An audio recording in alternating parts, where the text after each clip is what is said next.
Yo, how's it going, guys? Hope you guys are doing well. This is your host Kay, and thanks for dropping back into our series. Hello and welcome to our channel. If you're new, make sure you guys hit that like and subscribe button. Help us keep growing our channel, please. Anyway, let me go ahead and get set up here before we begin. All right.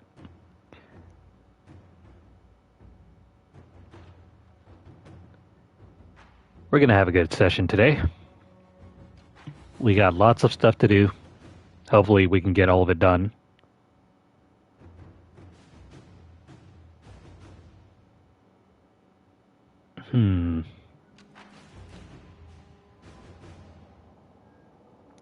What's up, Seth?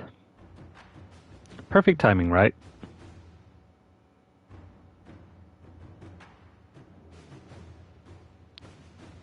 Anyway. Alright. Let's go ahead and get started. As per usual, we will begin by knocking off a few more missions here and there. Well then, more updates about Mavran. We have received a rather curt reply to the gift of Mavran and his clan from Venice, representing the Ambassadoria. As Arbiter of Southern Holdings, it falls to me to extend thanks to the Inquisitor for this generous resource. We accept in the spirit in which it was surely intended and look forward to reciprocating in kind. I'm not sure how you managed to write with a sneer, but it is palpable. They really don't like this guy.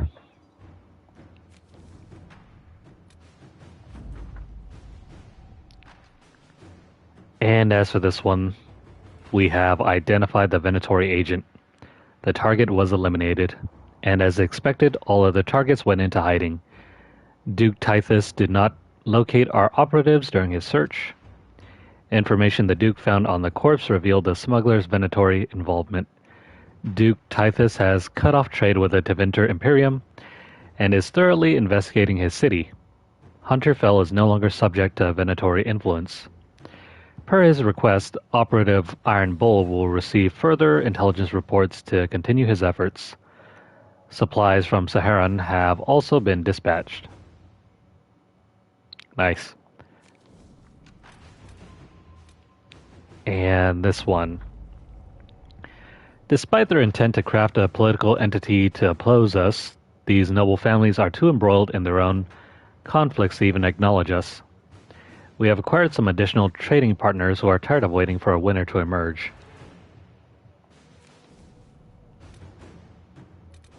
Cool. Cool. Next one. We're still moving from top to bottom, so a battalion for Sarah and Verkiel. Only Cullen can be sent here. Hey, thanks for dropping in, Storm. Commander, we have verified Sarah's claims about Verkiel. Several displacements of refugees were deliberate in what appears to be an attempt to destabilize land claims. While there would be no direct gain for involving the Inquisition, increasing our presence could have unexpected results. In any case, it is a trivial matter to divert troops to march through the city. For once, Cullen has a mission of his own. To work? It's kind of surprising to me that he would get matched up with Sarah, but you do you. Okay, these ones, unless we need more Bloodstone or even Dawnstone, we don't need to bother with these. Maybe if you're still looking for more resources on crafting, it would be very handy. I think as we get into the late game, we'll probably send out our advisors to pick up materials whenever we're not doing anything. Having more materials is never bad.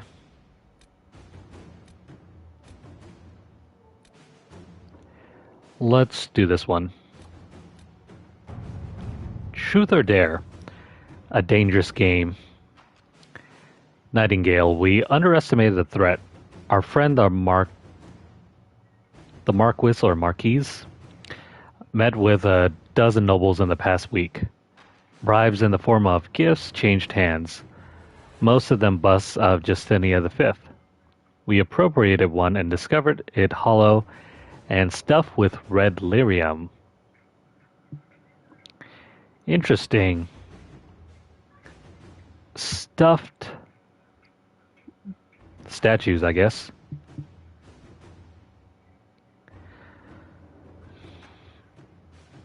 No problem, Seth. It was a bit of an early one. And, well, I didn't exactly have much going on in the morning. Plus, I had been awake since around 6 in the morning. I figured, why not? Let me just jump on and do some farming. Otherwise, usually with our morning sessions, I try to get some other games that we haven't really played and games that typically I don't really stream. And I'll play those without any commentary. Stuff like Resident Evil 4 that I haven't even got back into yet. I should go around and finish that game. I'm very close to finishing it. I think maybe we're around 1 or 2 chapters away from getting to the end. And then maybe I'll work on some other games that I don't really intend to stream. At least not with commentary anyway. Alright, we need to arrange a public accident to befall one of these lyrium statues. Liliana, please go. Let's see what we have.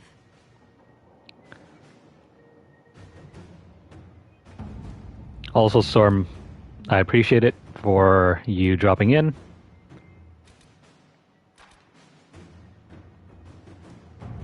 Alright, next one. Locate Reese and Evangeline. Sister Liliana, per your request, after seeing that no mage named Reese was present at the conclave at the time of the explosion, I began my search.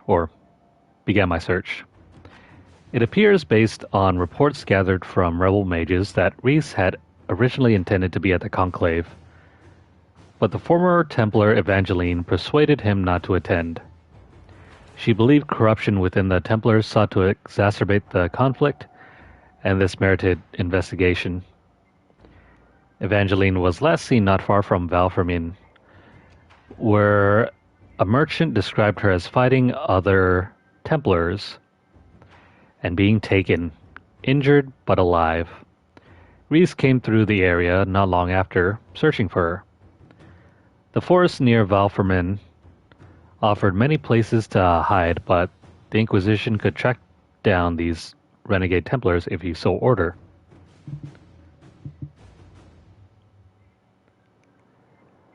Alright. Who do we want to send here? The other two are busy. Let me double check here, make sure there's no conflicts.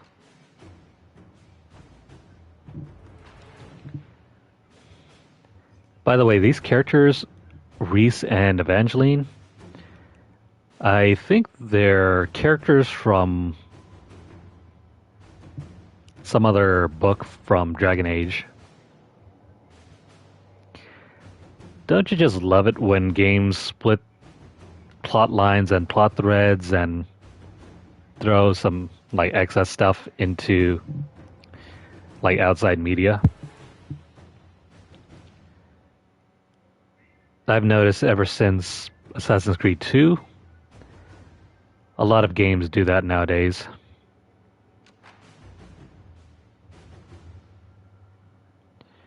Hmm.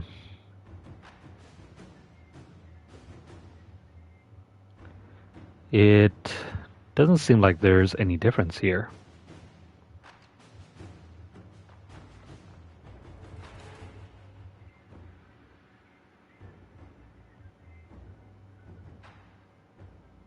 Hmm.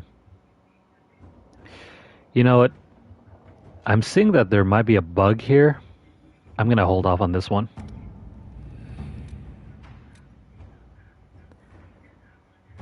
The Hunter Shade Dracolisk. Oh, wait. I think I know what this is. This is a mount. It might not matter who we send here.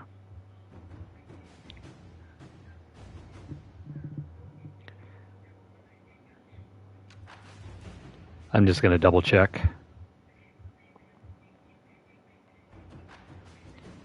If you send Cullen, he takes the most... Well, he's supposed to take the most time.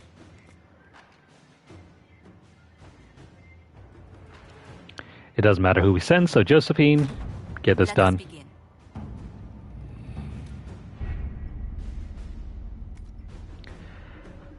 Alright. Now that we're done with that, we can begin.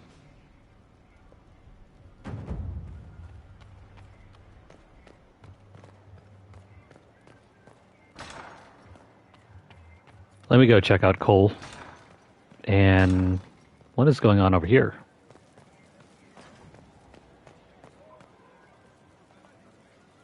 Something you wanted to talk about? Oh, this is hilarious. Cassandra's waiting for the next issue of Swords and Shields. I must have heard that wrong. It sounded like you just said that Cassandra read my books. What's so surprising about that? You have met Cassandra, haven't you? Wait, did you say the romance serial? Huh. She'll be waiting for a while then. I haven't finished it and wasn't planning to. That book is easily the worst I've ever written. The last issue barely sold enough to pay for the ink.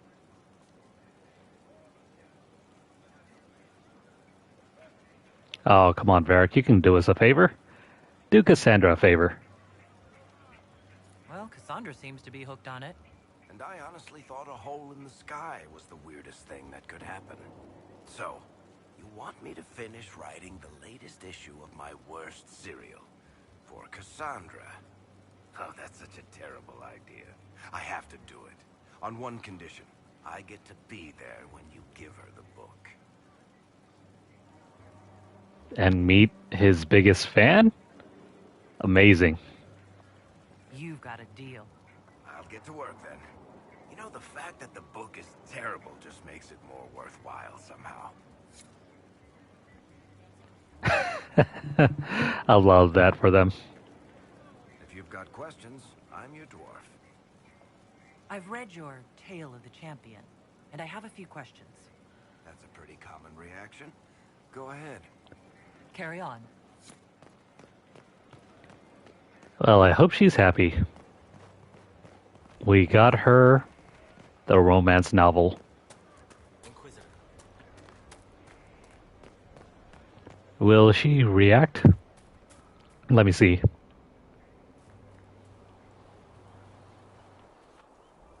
What have you done now?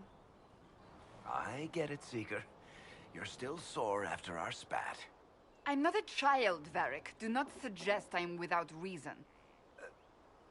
A peace offering. The next chapter of Swords and Shields. I hear you're a fan. This is your doing. I was hoping you'd be happy about it. Well, if you're not interested, you're not interested. Still needs editing anyhow. Wait! You're probably wondering what happens to the Knight Captain after the last chapter. Nothing should happen to her. She was falsely accused. Well, it turns out the guardsman... Don't tell me! This is the part where you thank the Inquisitor. I don't normally give sneak peeks, after all.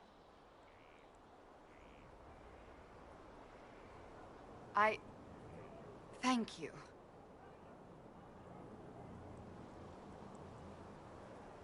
Varric's the one you should be thanking.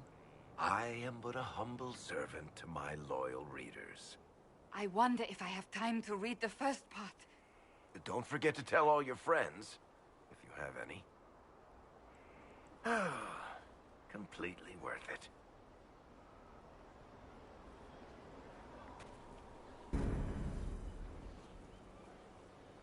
That is hilarious.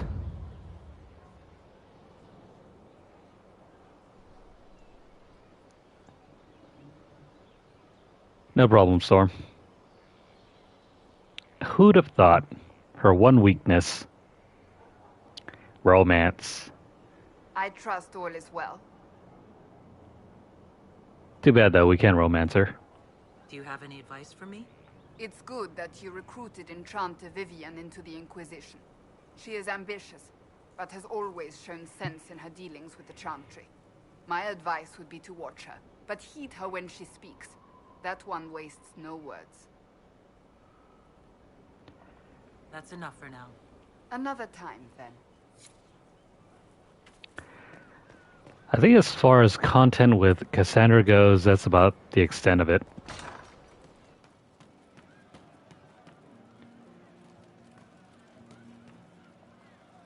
Damn, these are good.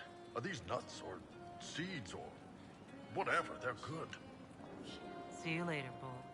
Nice talking with you, boss. Oh, wait, I forgot. She still has one more arc if you're willing to pursue it. I hope I can help somehow. Maybe cleaning. I'm debating whether we should put her through that arc.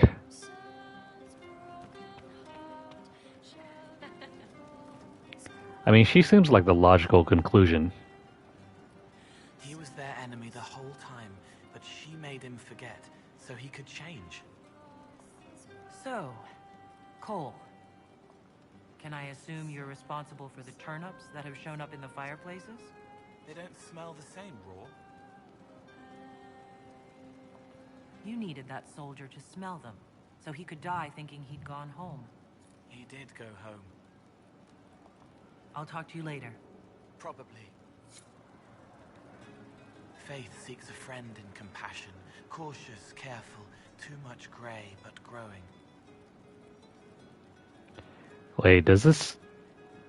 I wonder if this wraps up his Odd Things questline.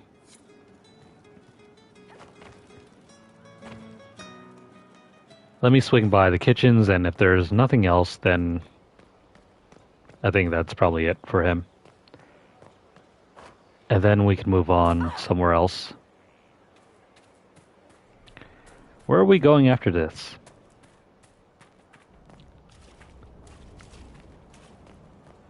Well, it's safe to say we can head over to... We can head back to Crestwood and finish everything there. Yes? Nothing right now. Perhaps in a bit. Crestwood for the 2 landmarks, and then we'll head into the Storm Coast.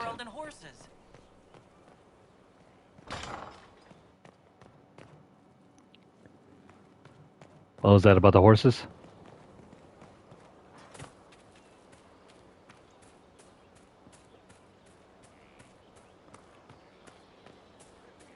Cole has some very weird quest lines.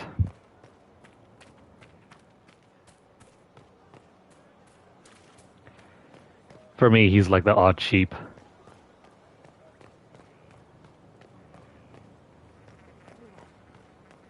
Sure, he has some important bits here and there.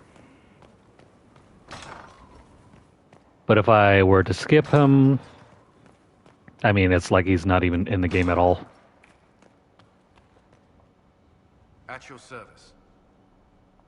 That's all for now. I'm sure you have other matters to attend. Yeah, let me attend to that.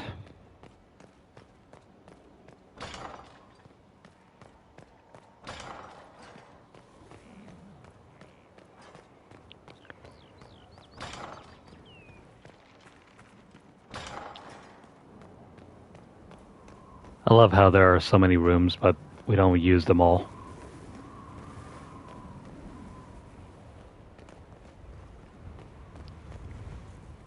Yes? Forget that he stands here now after you meet him. Later. Where the heck is what's-his-face?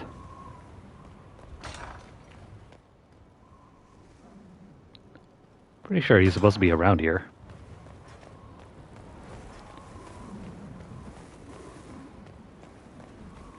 I don't think I've explored this tower yet, have I?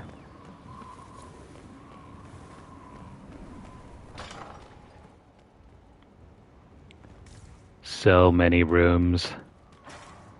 So many towers.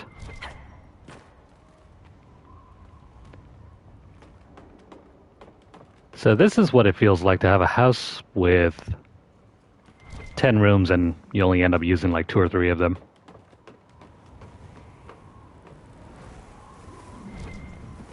It's not exactly the most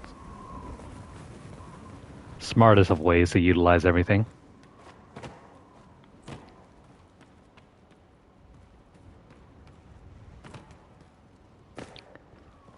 Yeah, just like in Resident Evil. Whoever said you had to have a house with 10 rooms or something like that. Just give me 3 or 4 rooms, maybe even 5, and I'll be happy.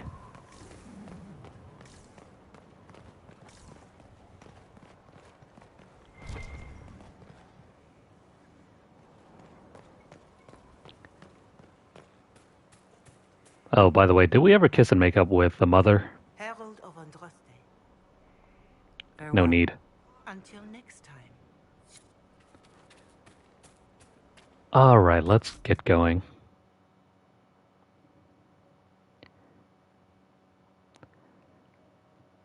I don't mind trailer life either, so long as we're traveling.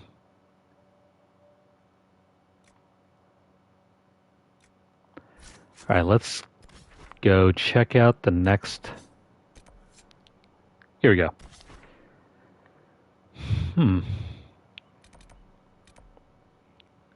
Alright, Crestwood. We finished you already, but we're still trying to find all of the landmarks.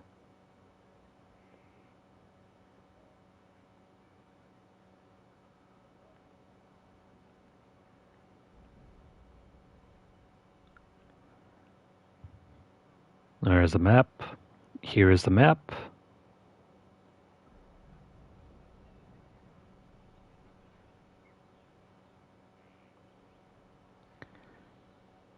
Alrighty, Crestwood.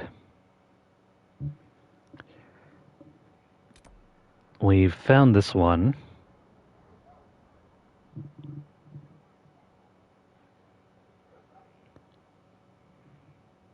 There should be another right around over here. That's 2. 3. Wait, what the heck? Oh, this is 4. 5 is over here. Oh, wait. This one's not adding up. Okay, never mind. That's 6. 7, 8 down here. There's another one somewhere over here.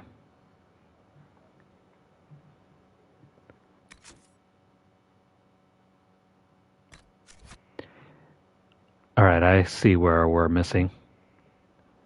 There's one here, and somewhere down over here there's another. Cool.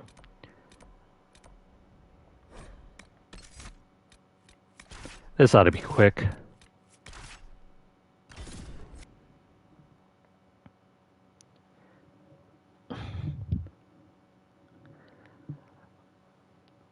One of my favorite shows is Anthony Bourdain's No Reservations, and also the other series as well. Basically anything with Anthony Bourdain, I'm a fan of. It's always been one of my dreams to just go out, travel, eat food, Farewell. and record all my experiences. Pretty much what he does.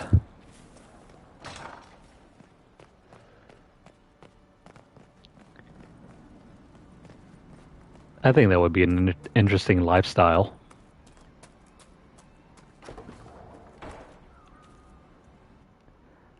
I don't know if it will work long term, but definitely just to try it out.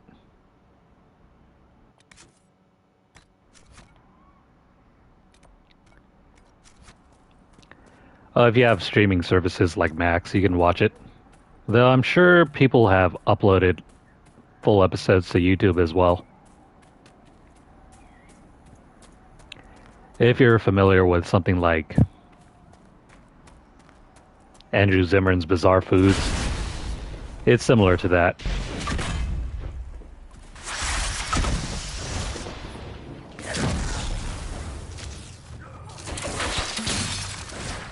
Only except, you know, he's not eating weird foods.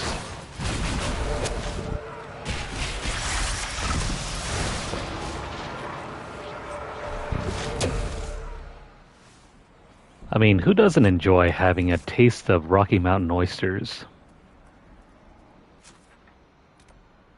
Not me. But if that's your thing, go for it. Dig in.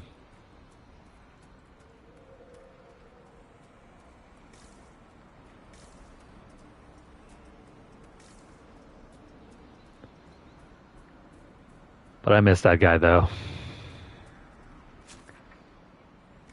It's already been like, what? About 6 years since he passed?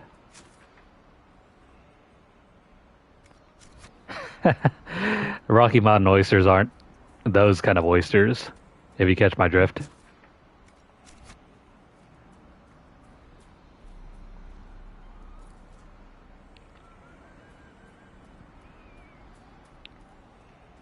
Grilled oysters aren't so bad, though. As long as you have some sort of sauce to go with them.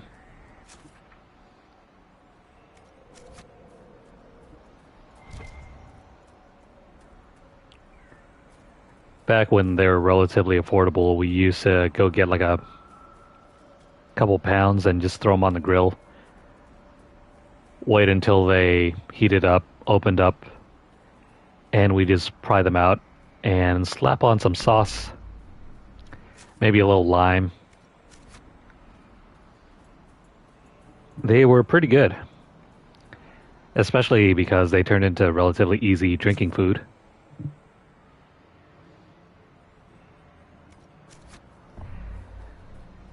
Did you try them raw?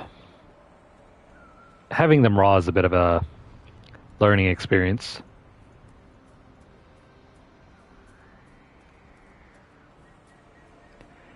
I've tried them raw. They're not my favorite way to eat.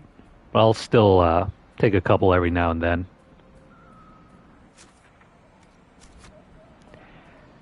Yeah, that's true enough. Oh, they were cooked? Yeah, if you didn't like them cooked, then you probably might not like them raw.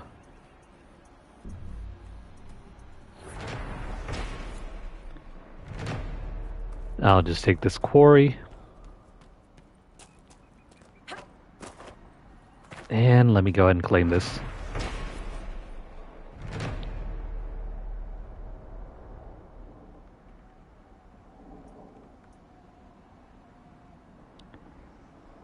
I guess this is where they do official business. Let me pick up all this loot.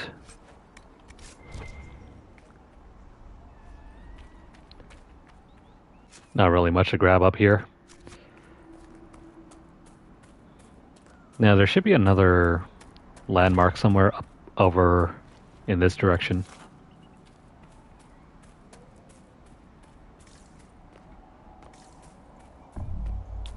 Oh, hey, friends.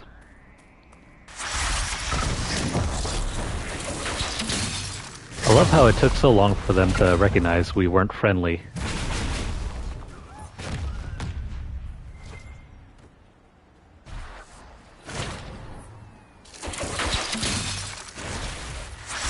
Sorry, guys.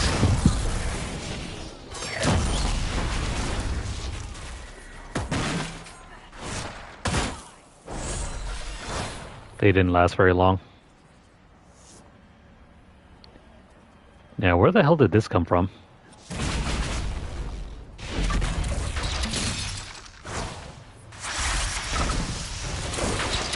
Can you guys come closer? No, not really.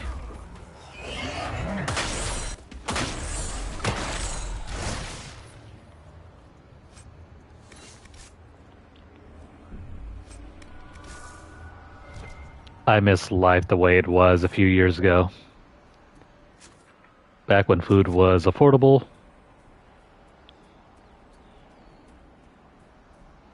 Back when getting like a McDonald's frap and medium fries didn't cost like $10.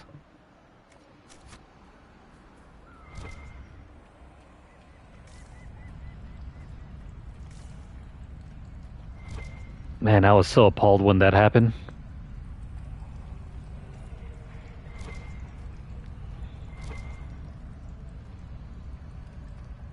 I think it might have.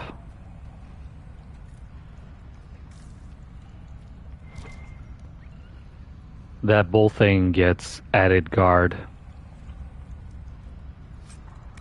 Hey, missing treasure. It's not like we really need it, but I'll take the loot.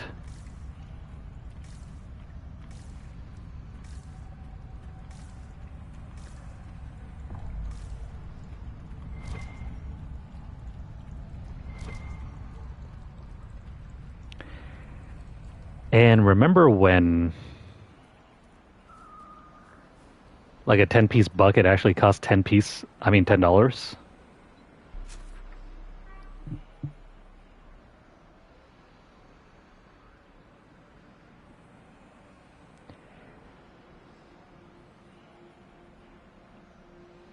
Yeah, that's insane. $56.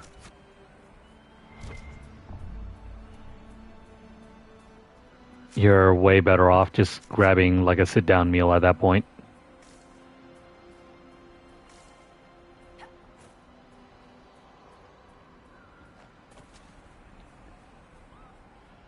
Though to be fair, some of those sit-down meals are pretty expensive as well.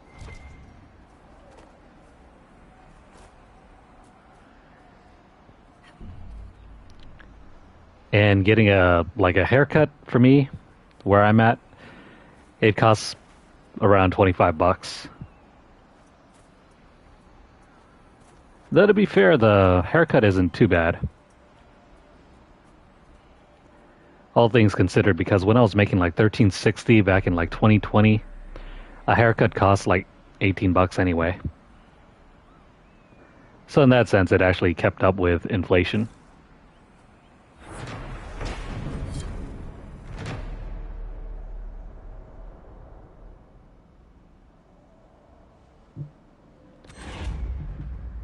This is Wyvern's Watch. Someone carved Milton and Lonnie into the side of the bench. Kids are still doing that nowadays. Alright, that's the end of Crestwood.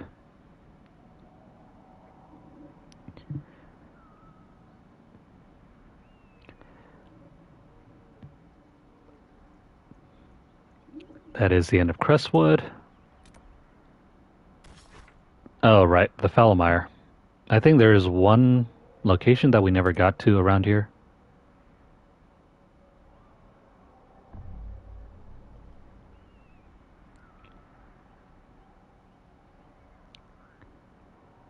That's cool. An apple farm, huh? I've worked picking blueberries, mushrooms. Never did an apple orchard, though.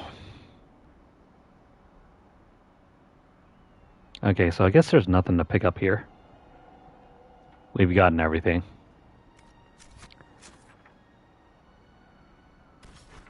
So we're not visiting these 3 locations any longer. Same thing goes for the Exalted Plains.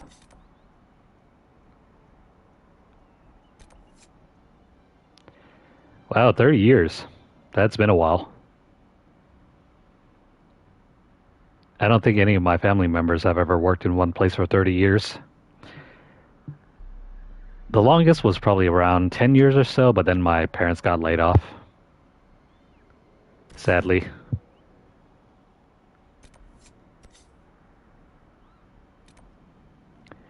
Let's start off here and then we'll work our way down. Remember this location? We can now bypass it, meaning we can actually go through down over here. And we have a number of new locations opened up around here.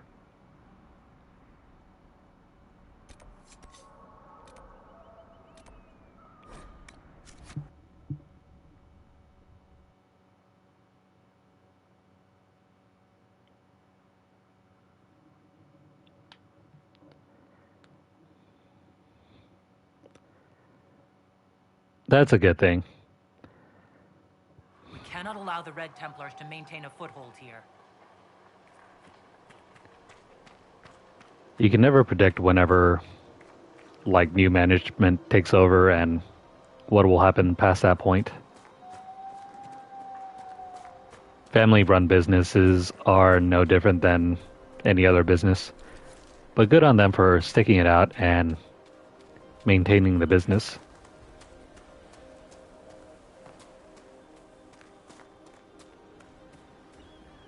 We used to run our own business around here as well, selling produce. My parents, they rented out some land. And they planted strawberries and a whole bunch of other stuff to sell. The heck? Where is this?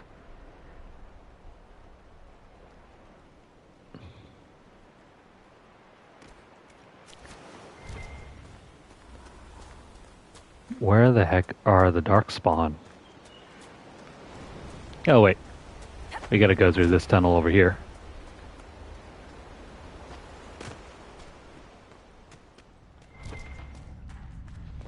Come out, wherever you are.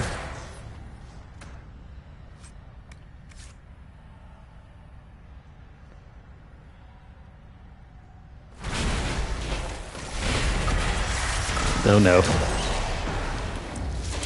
It's this big boy.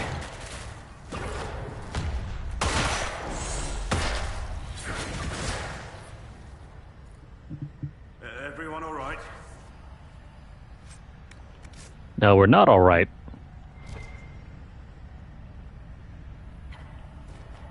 We nearly got ambushed.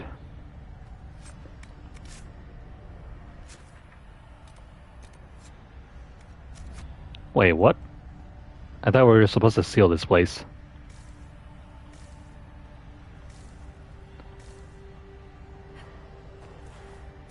If there were any Darkspawn out here, I don't see any. But yeah, this was back in 2012.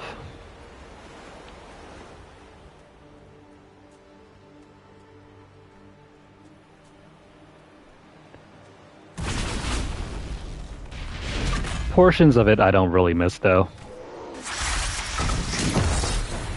It's like having to get up at like 4 in the morning just to reach the fields where we were selling stuff.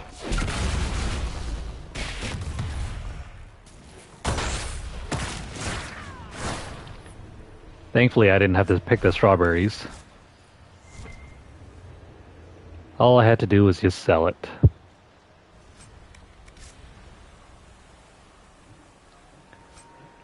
I think the worst part was that it was during the middle of summer. And it's just like a shack on the side of the road.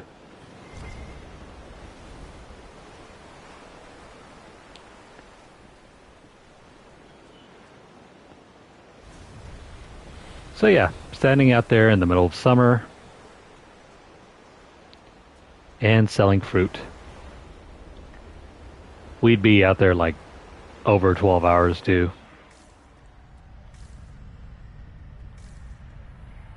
And we wouldn't get back until like 10 or 11, and then my parents would have to go back the next day at like another 3-4. Yeah, 3-4 hour trip.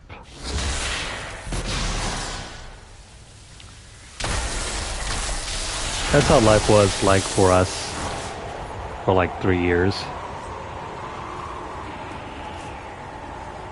Oh, here we go. Didn't see that thing. So yeah, they only got like what? 6 hours of sleep a night, and then they'd be back out to the field and the stand.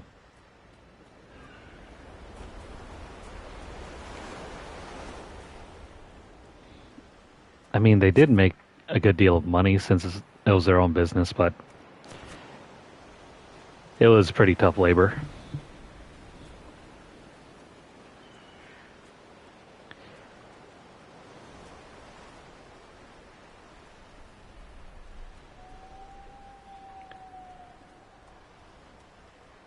Nightmare, I think, is a status effect. I'll have to look deeper into that. I don't know exactly what it does. You can also combo status effects as well. Certain abilities will trigger explosions if you do them right.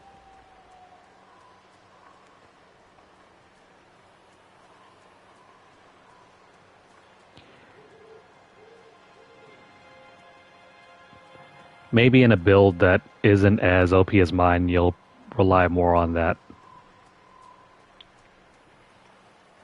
For example, putting everyone to sleep, using poison,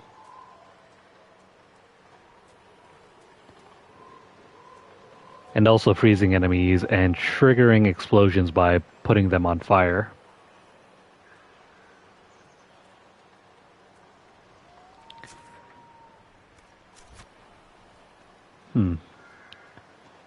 There is a cave system somewhere around here. Where could it be?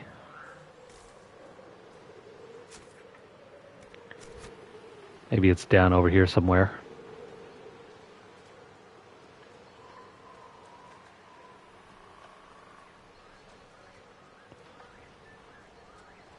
Two weeks is not bad.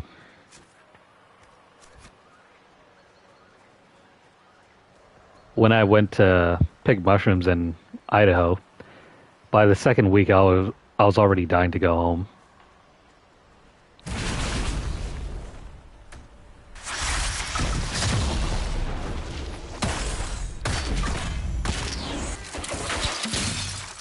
Darkspawn above ground, just what we needed.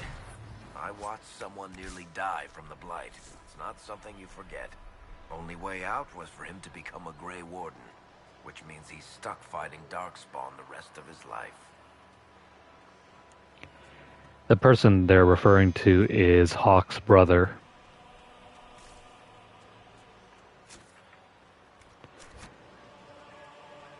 Unless you pick the female warden.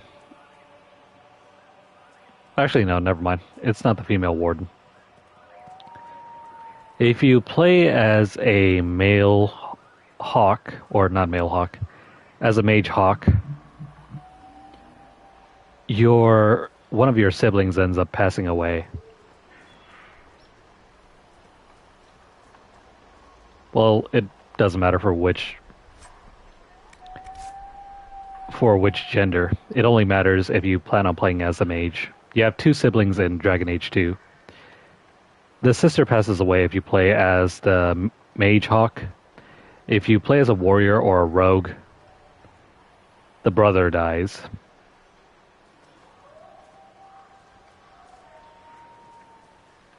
And the brother is usually some sort of warrior.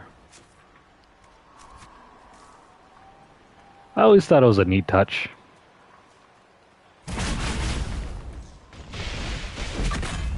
Depending on the type of hawk you play as, one sibling will die. And the story can change rather drastically too.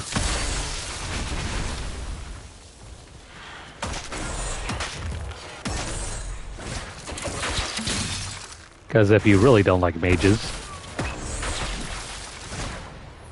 you can then further persecute them by messing with your sister.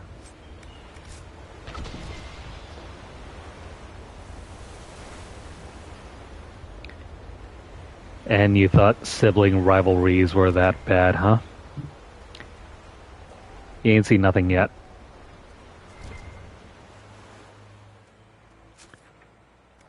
I think this is the cave that we're supposed to go into. Yeah, over here, if you walk down over to this side. The one with the extra armor must lead the pack.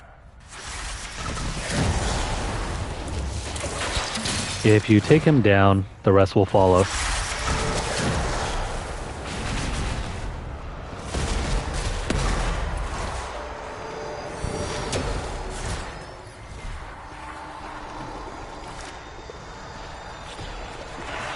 Don't mind the fact that everything looks like crap right now.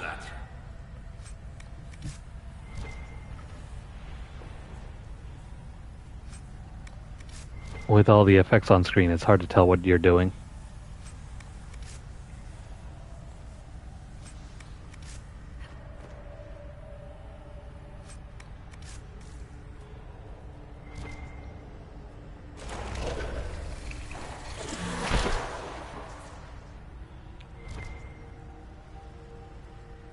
You know, if they got in through this way, I'm pretty sure they could probably get back in as well. All they have to do is just push that rock. I am sorry to have bothered you with my questions about your people, Varric. I see so much of this world in dreams. Humans, my own people, even Kunari. Dwarves alone were lost to me, save scattered fragments of memory where some spirit cared to watch. Now I know I see so little. Why is that? Dwarves are the severed arm of a once mighty hero, lying in a pool of blood, undirected. Whatever severed arms it had, is gone forever. Although it might twitch to give the appearance of life, it never dreamed. Well, they say that to the Carter, John. They might not take it the right way. If you were listening to their conversation, don't worry. It makes much more sense once we get into the DLC.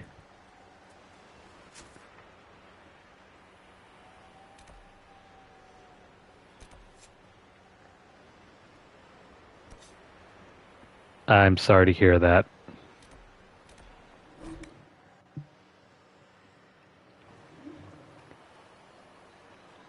I have like 5 other siblings. Thankfully, we try to communicate well with each other.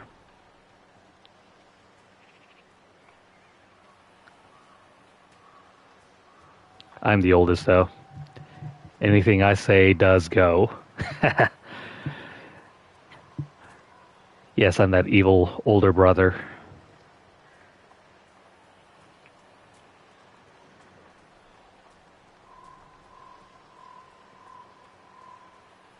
Alright, we got something over here that we gotta pick up.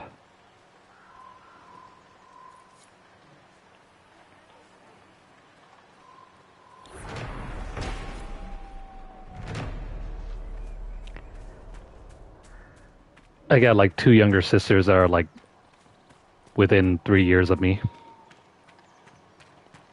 And then the other ones are like, they might as well be from a different generation.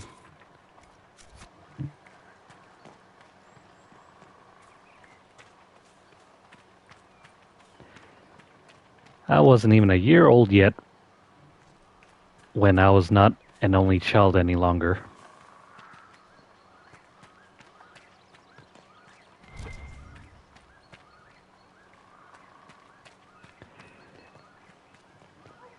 Yeah, that's right. I was not yet 1 year old when my sister was born. And no, not because we were twins or anything like that.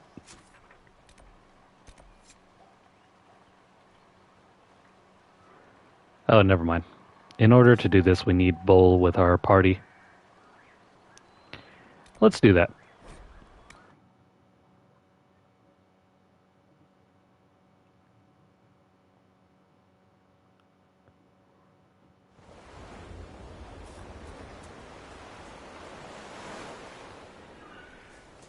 I just have to switch out Black Wall for Iron Bull over here.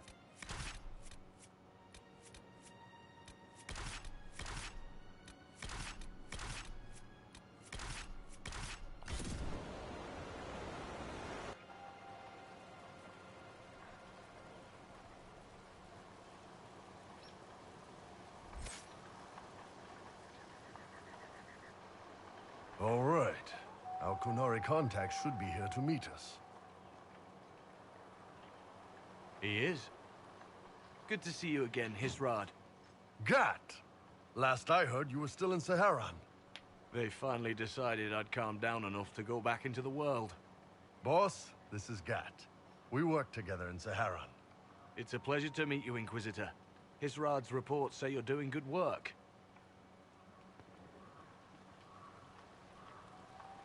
Iron Bull's name is Hisrad? Under the Qun, we use titles, not names. My title was Hisrad, because I was assigned to secret work. You can translate it as Keeper of Illusions, or... Liar. It means liar. Well, you don't have to say it like that. That's pretty harsh. I thought these two were friends. I look forward to working together. Hopefully this will help both our peoples. Tevinter is dangerous enough without the influence of this Venatori cult. If this new form of lyrium helps them seize power in Tevinter, the war with Kunandar could get worse. With this stuff, the Vince could make their slaves into an army of magical freaks. We could lose Saharan, and see a giant Tevinter army come marching back down here. The Ben Hasrath agree. That's why we're here. Our dreadnought is safely out of view, and out of range of any Venatori mages on shore. We'll need to eliminate the Venatori, then signal the dreadnought so it can come in and take out the smuggler ship. There might be Venatori mages on the ship as well. If the dreadnought can't handle them... It's unlikely there'll be more than 2 or 3 mages on the ship, and they'll be dead by the 3rd shot. On land, though, a half-dozen Venatori attacking the dreadnought from cover could do some serious damage. If it's dangerous for the dreadnought close to shore, why not attack when the smugglers reach open water? Any decent smuggling ship can outrun a dreadnought on open water. We need to catch them close to shore. I could have crushed any Venatori resistance with the Inquisition's main forces. Why not use them? Because then the Venatori would have seen you coming and run. They'd schedule a new shipment for later, and our spies might not know when or where. This is risky, yes, but it's our best chance to destroy the shipping operation permanently. What do you think, Bull?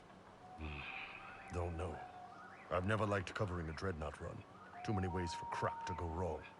If our scouts underestimate enemy numbers, we're dead. If we can't lock down the Venatori mages, the ship is dead. It's risky. Riskier than letting Red Lyrium into Minrathos?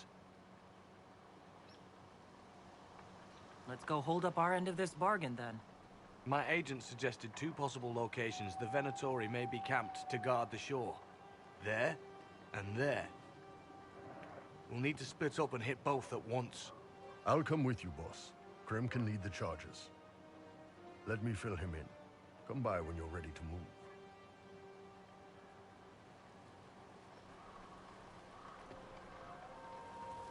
Something about Gat's face looks weird to me. It's like it's too long, but his eyes are too small. Oh wait, where the heck is Bull? Oh well. Just waiting on you and Hisrad, or Iron Bull, I guess.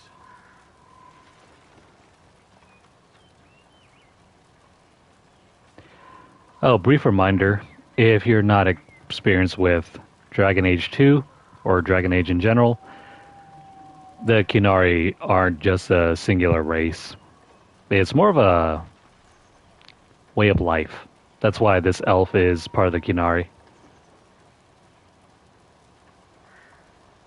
You knew Iron Bull back when he fought in Saharan.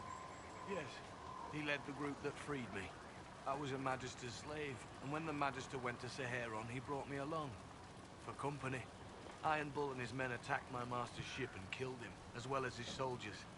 Bull set me free. And you decided to start following the Qun after that. What do you think? I just watched a giant horned warrior kill the Magister who hurt me. He never told me about this. One of the few things he hasn't shared with you, I gather. Sure, Bull.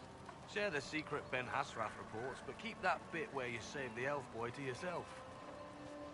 Is Bull going to get in trouble for passing those reports on? The Ben Hasrath aren't pleased with how forthcoming Bull has been, but he was one of their best agents. He kept the streets clean in Saharon longer than anyone before him or after. He fought until it nearly killed him. The Ben Hasrath trust him enough to accept how he joined the Inquisition, even if they don't like it. Besides, they hate to discard a tool that might still have some use left in it. That's why I have a job. Sounds like following the Qun hasn't always been easy. I had a temper. Bull's nickname for me, Gat, comes from Gatlock, the explosive power in Qunari cannons. I was so angry when I was first freed. I wanted revenge. I wanted to find my family, who was still enslaved in Minrathos. I thought about leaving when the Qun didn't tell me what I wanted to hear, but I didn't. Why not? The Qunari were always ready to listen, to teach. They cared for me as much as one of their own. And if I leave, the parts of the Qun that I don't like are never going to change. Yeah, his name is Gat because of the term Gatlock. And not necessarily because of this. No, wait, the camera angle doesn't work.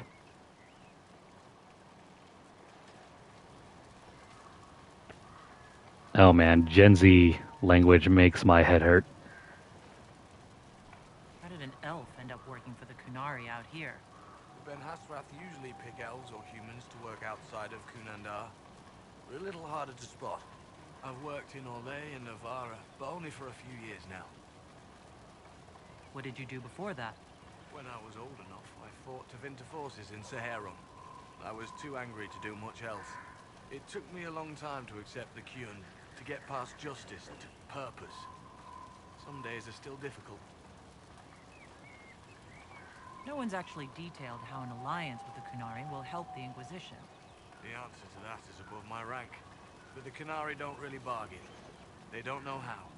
I doubt you want Qunari troops stomping around your stronghold, and you're too far away for supplies to be useful.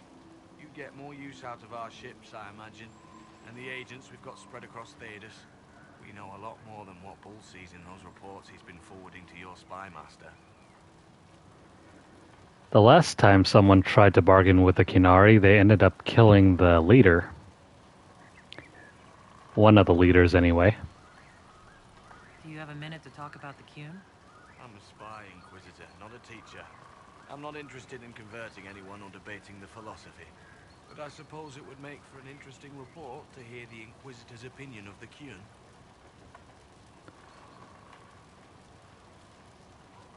Yeah, the Qun. Probably one of the strangest aspects of the world building in Dragon Age. You're probably familiar with kings and queens in high fantasy. But a system that's bordering on communism? It's alien. To be honest, I don't really understand enough of the Qun to judge it. I think you have to be raised under the Qun for it ever to make sense. The people who join as adults either end up unhappy or, well, for many, it's just a kind of form of slavery. I like the simplicity. I like knowing my place and knowing that it's the right place. Other parts I've struggled with myself. It's a mix between totalitarianism and communism. It's frankly very weird for a fantasy game. I'll let you know when we're ready. I await your pleasure, Inquisitor. Alright, enough of the history lesson. Let's get going. Once they're down, send up your signal. That'll let the Dreadnought know it's safe to come in. Understood, Chief. Remember, you're gonna want a volley to start, but don't get suckered into fighting at range. They've got mages. It's all right. We've got a mage of our own. I'm not a mage. Get in close and take their enchanter down before he takes over the battlefield. He'll be dead before he knows it. Just pay attention, all right? The Vince want this red lyrium shipment bad. Yes, I know. Thanks, Mother. Kunari don't have mothers, remember? We'll be fine, Chief. All right, Chargers. Horns up! Horns up! Ready whenever you are, boss. You heard her. She's not a mage. She just, tosses fireballs and uses static electricity. Totally not magic. I'm ready to head out, Bull. Right. Chargers, hit 'em hard and hit 'em fast. When this is over, drinks are on me. You got it, Chief. Charges, double time. Let's move!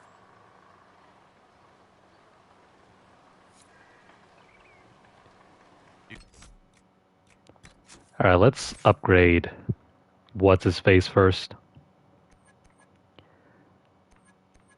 Just like with Cassandra, we don't need to worry about him so much. Iron Bull's specialization is the Reaver class. I don't know much about this specialization to really mess with it. But we'll take all of these over here. Dragon Rage.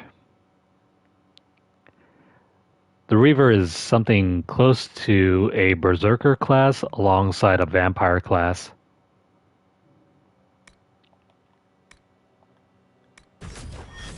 Also, it specializes in two-handed weaponry.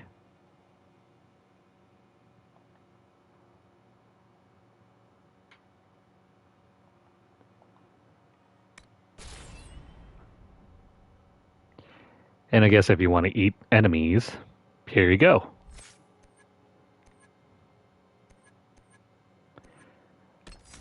This class is also a good candidate for taking on some of these other abilities as well. Since you don't have to focus on sword and shield, you won't be able to maintain your tankiness as much.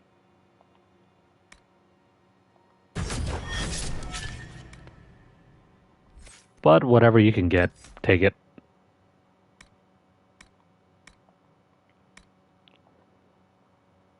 We'll get some more damage reduction and maybe... Let's take this over here. More damage and also take Horn of Valor.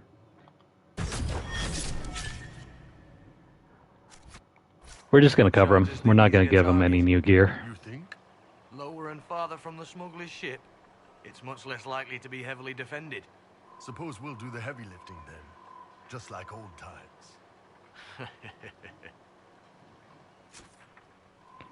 You heard him. Let's go.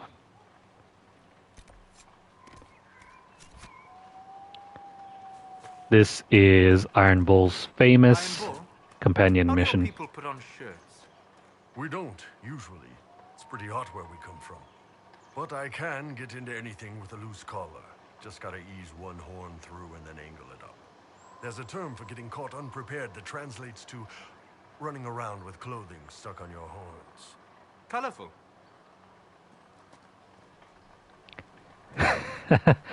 Well, I guess he's got a point. I mean, he could probably wear a cloak, right? Be careful. My agent said to expect opposition ahead of the main camp. We've all done this a few times, Gat. You've been living outside the Kyun for years now, Iron Bull. Just wanted to make sure your reflexes hadn't gotten as soft as the rest of you. Ouch. Did you have to pull in that stinger? Don't let them warn the others.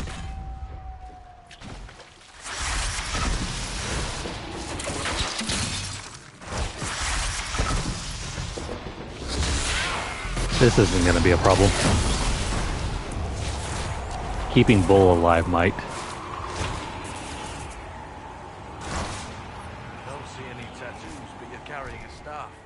Are you from a Chantry circle? No, and I would prefer not to discuss it. Have I done something to offend you? You joined the Kyun After they rescued me from slavery. and put you into something worse. A slave may always struggle for freedom, but you among the Kyun have been taught not to think. Solus, not the time.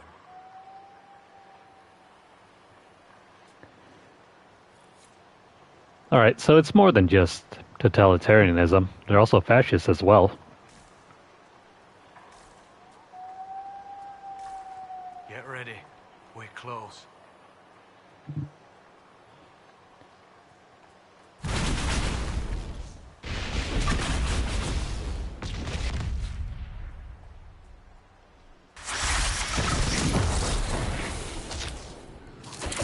They never saw us coming.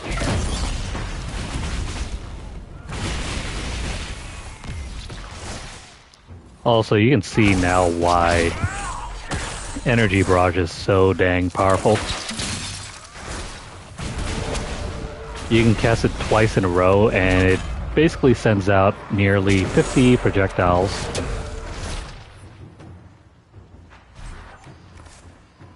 That is if you're using the Blade of Tidarian.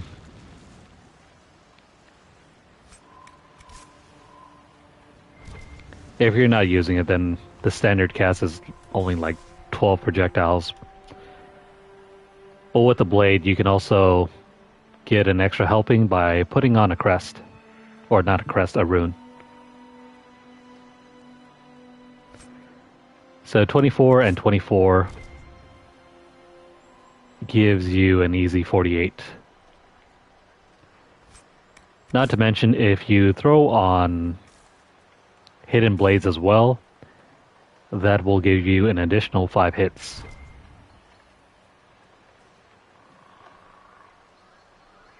Or if you use the other one for your armor piece as well, that's another like 9 hits. We're clear, Gat. Right. Signaling the dreadnought. Chargers already sent theirs up. See them down there?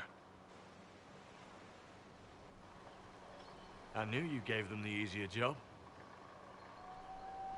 There's the dreadnought. That brings back memories.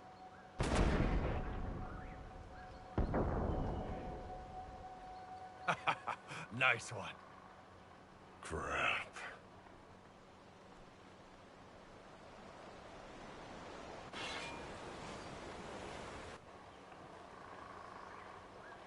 They've still got time to fall back if you signal them now.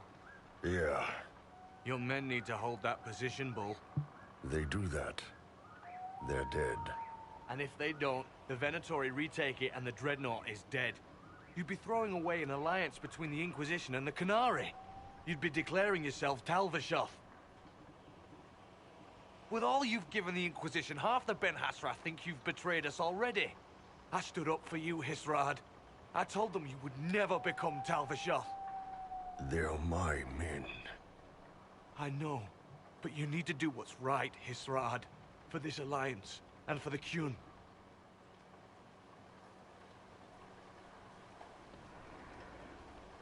This companion mission is the most consequential, because whatever you choose here will carry over into the DLC. If you want the good ending, don't choose this one. Choose to save your men. This is the good ending. If you save the Dreadnought, we'll sacrifice the Chargers. And unfortunately, Bull will never forgive us. He can't make this call, though. We have to make it for him. I won't spoil the rest of it, but if you choose to save the Dreadnought, bad things will happen in the future. I don't think you guys want to see that, so we're going to save the men. Call the retreat. Don't! They're falling back. All these years, Hisrad, and you throw away all that you are. For what? For this? For them?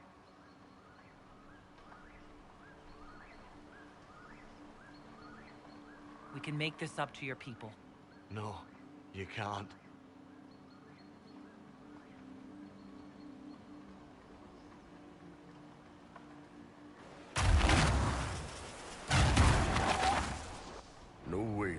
of range. Won't be long now. Bull, when the dreadnought sinks, Sinks. Canary dreadnoughts don't sink.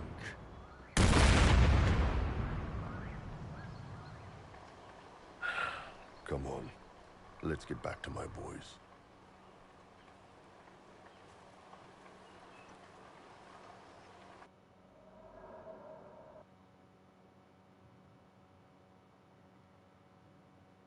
Dang.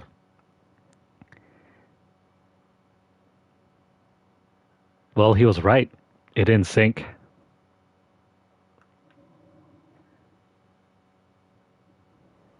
Hey, boss. Inquisitor, it is my duty to inform you that there will be no alliance between our peoples. Nor will you be receiving any more Ben Hasrath reports from your Talvishoth ally. You under orders to kill me, Gat? No. The Ben Hasrath have already lost one good man. They'd rather not lose two.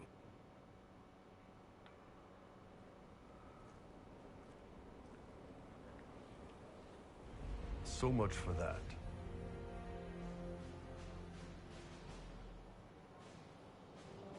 the loss of the Ben Hasrath information will hurt. Can we smoke out some of your old contacts? They'll pool their people soon enough. But we might be able to identify the agents who replaced them. You're late. Sorry, Chief. Still sore from fighting off all those vents. Good to see you, Inquisitor. How did the Chargers come out of the fight? Just fine.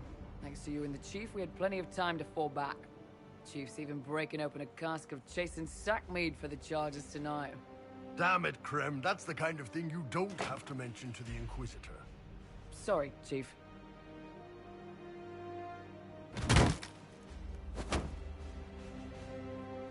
Ah, forget it. You're doing fine.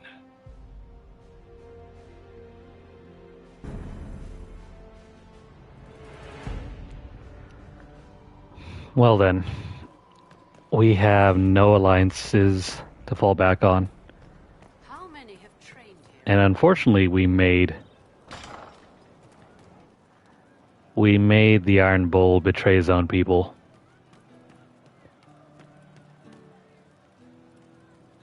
I feel bad for the guy. But hey, his Chargers are still alive. I can't understand how those women in the kitchen can be awake so early after the night we had. See you later, Bull. Nice talking with you, boss. He'll get over it. Shame the alliance with the Chief's people didn't work out. He hasn't said anything, but he's feeling it. Can you think of any other tasks suitable for the Chargers? Nothing jumps out at me. If I come up with any ideas, I'll let you know. Do you mind sitting down, Krem? Can we talk about the Bull's Chargers? Certainly. What can I tell you? We'll talk later.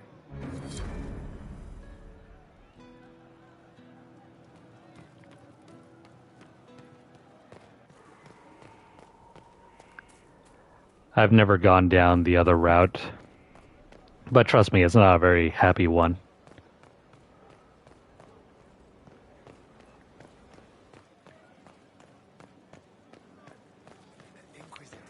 In fact, if you want to keep everyone alive by the end of the game and the DLC, this is something that you have to do.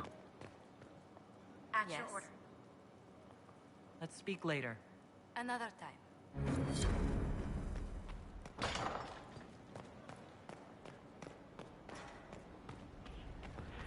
Let's go back to the war table and do some more operations.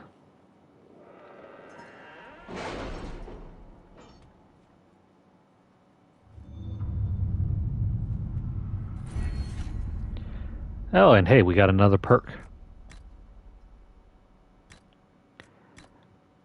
From this point on, I need to make sure we have as many knowledge options as possible.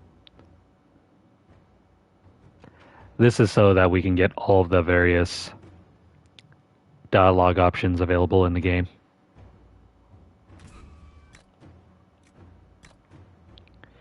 And I think that's the last one.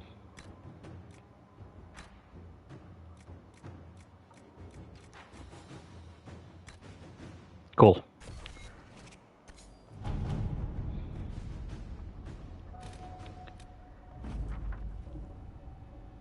We marched without incident, although I have it on good authority that there were many closed-door meetings among Verkiel nobility.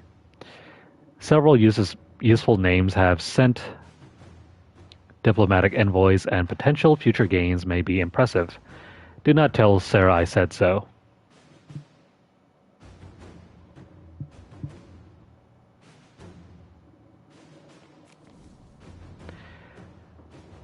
Well, they were relying on us to execute the mission. And unfortunately, we didn't.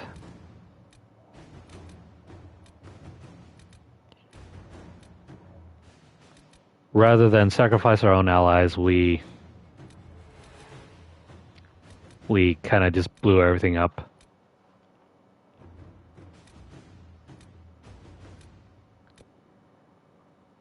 It's a little sad, but you gotta do what you gotta do.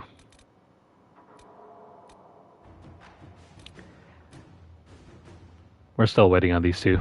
Let's move on.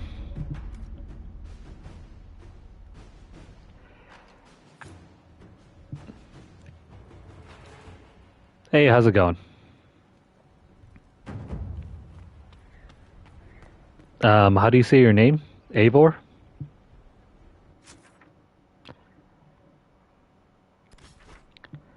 Let's head back to the Storm Coast.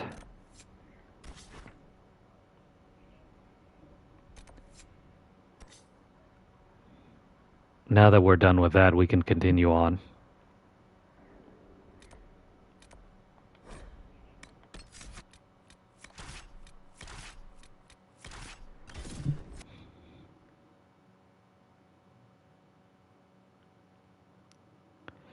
Maybe, maybe not.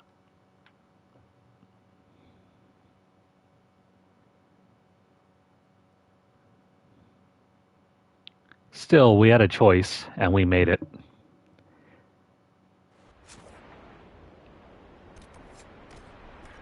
We sacrificed the ship in favor of keeping our friends alive.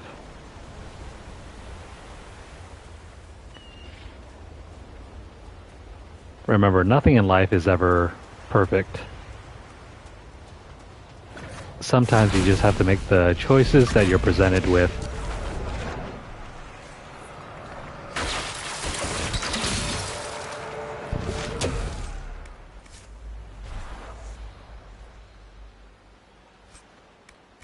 Give me those teeth. I don't know how we're supposed to get any information off of the teeth, but I'll leave that to your imagination. Oh, look. Bears.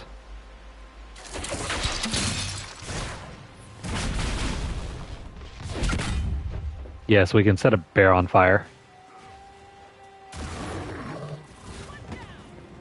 It'll be all right.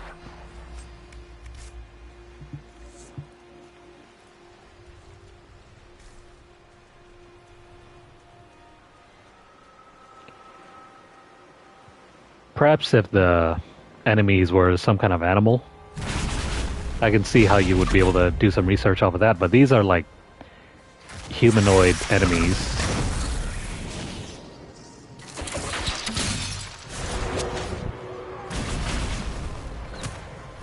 Also, why did you guys not finish him off?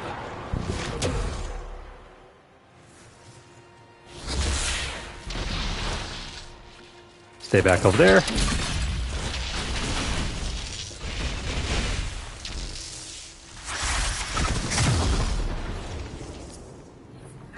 Gotta watch out for the Berserker. He's one of the stronger enemy types in this game.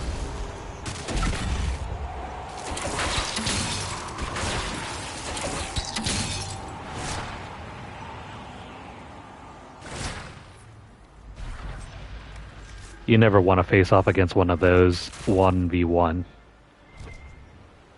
They'll knock you down and continue to knock you down.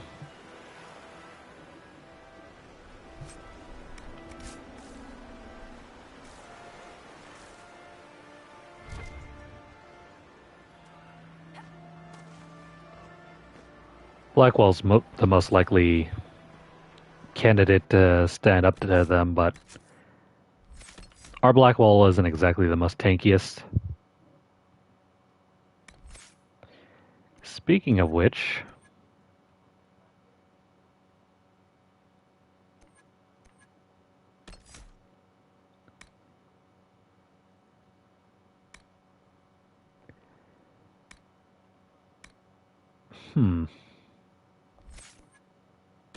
Oh, wait, hang on. Oh, wait, never mind. I never unlocked that tree.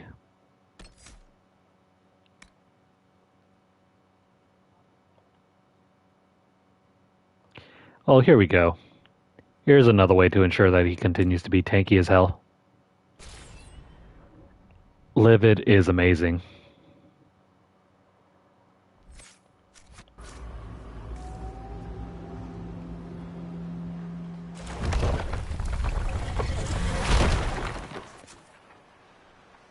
That's another tunnel completed.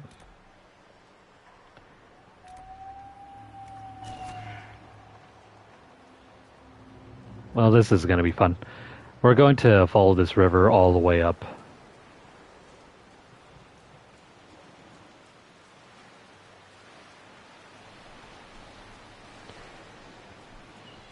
This kind of region reminds me of the Pacific Northwest.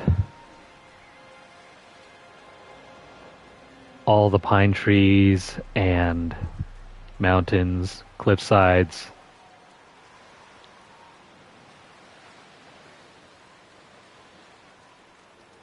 Not to mention all the random trees falling over.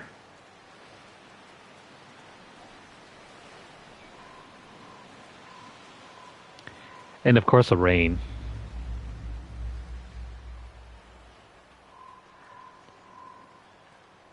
I'd imagine whoever was the artist for this area tried to design the landscape here with that in mind.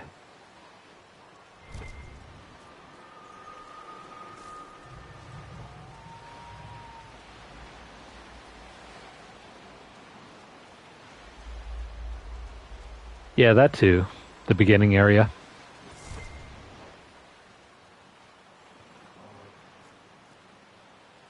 What are they fighting against over there? Come on, buddies. Wrong way. There's a bear around here.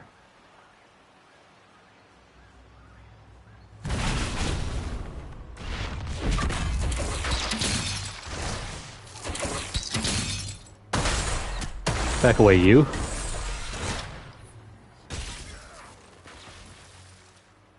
That was awesome. Blackwall smashed that guy to pieces.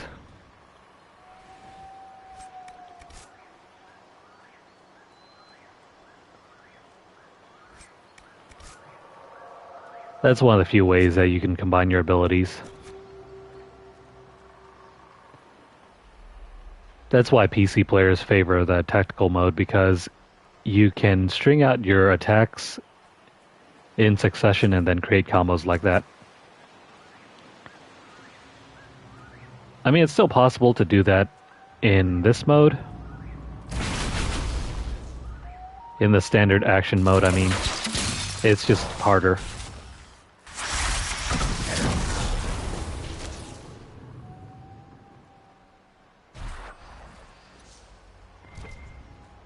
Blackwall really likes it when we kill Darkspawn.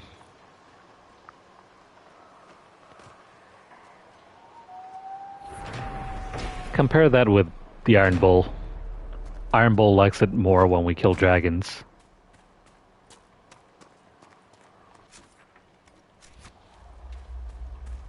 Now, where is the next location for this?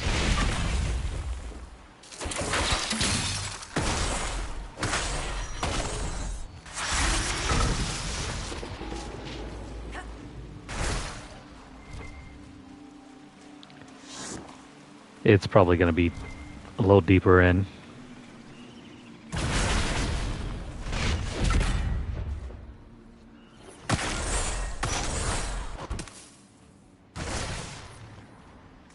I hope you guys like spiders, because we're going to be seeing more of them.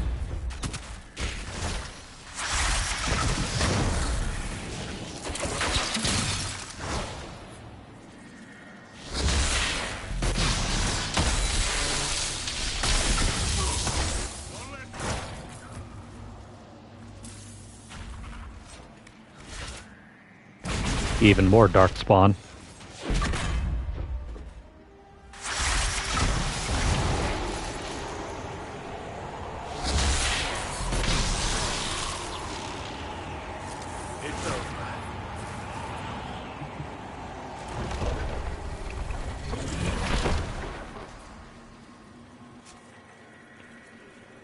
Alright, that side is finished.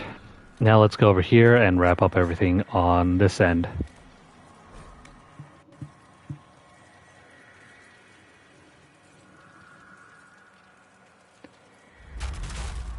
Inquisitor, I've something for you. If ever there was an entry in the Dragon Age series where there should not have been any darkspawn, it would probably be Dragon Age 2.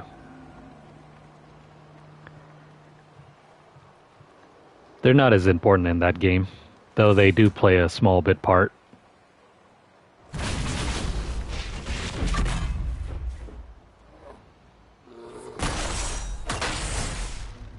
Poor thing.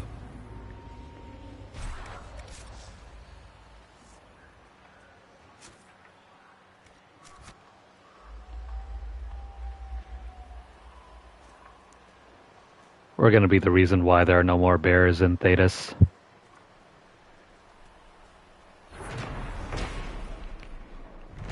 And the same thing goes for the dragons.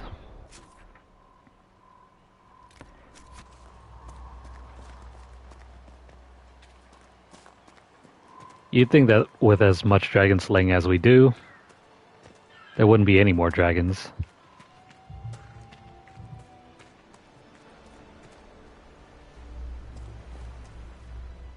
Your worship. Someone's been playing in the sand for too long.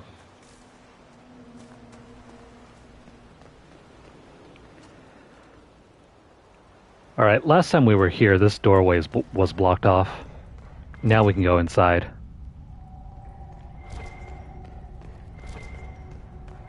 I try not to touch that lyrium. This gives us the opportunity to push even further.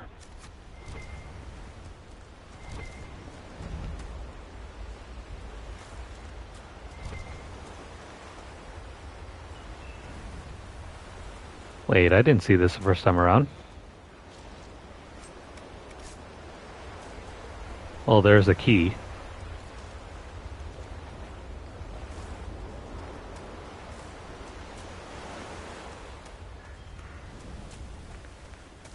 Maybe there was an enemy around here that we were supposed to kill. The Red Templars have dug in here. I'm ready. Let's root them out.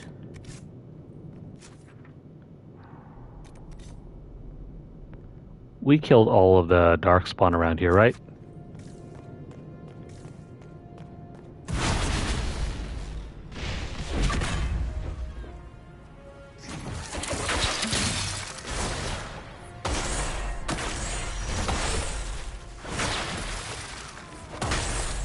Oh no.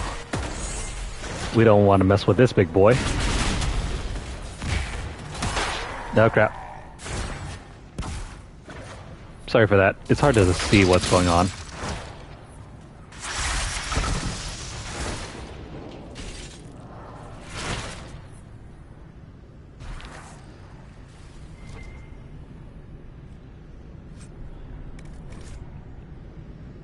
Ah, come on. Don't have enough room. Another reminder for why you should absolutely try to avoid getting into close range combat with the mage.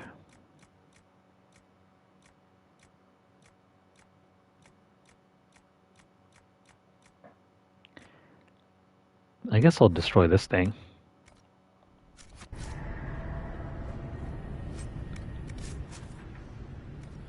We'll come back.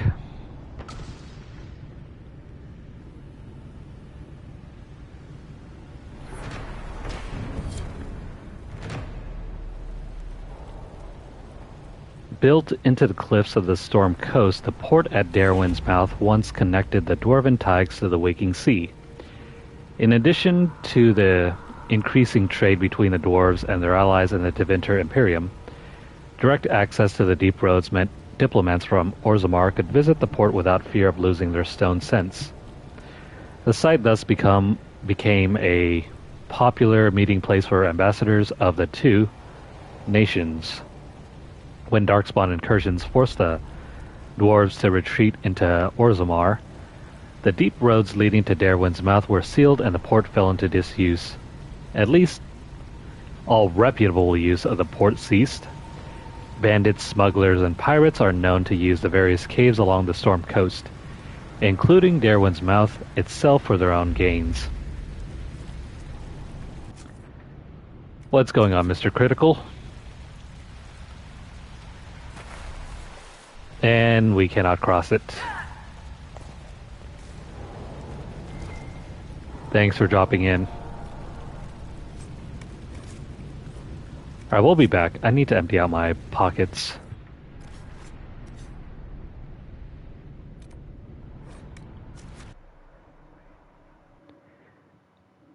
$90 slots is not enough.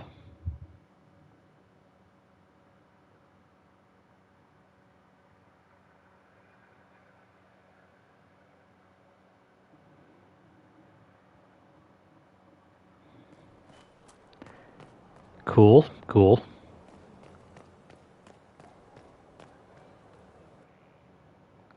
Let's go upstairs.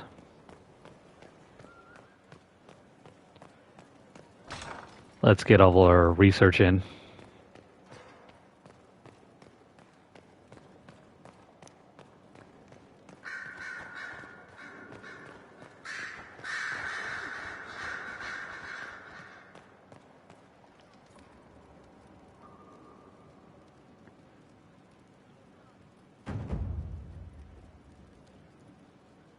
That should be everything, right? Do we get any extra bonuses? Not exactly. Maybe one or two here and there.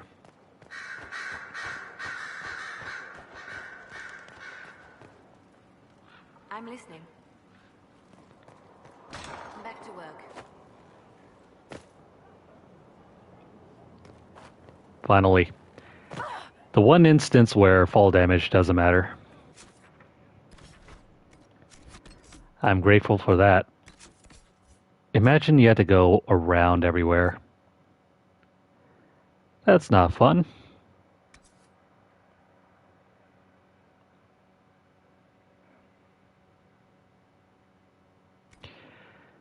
Let's throw this away, throw that away, throw that away.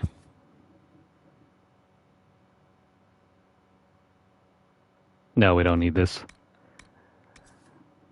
I do like the lore bits here and there for the unique weapons.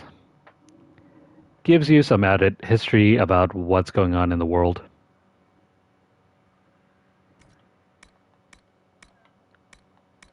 More lore is never bad. Oh wait, hang on. Didn't mean to throw those away.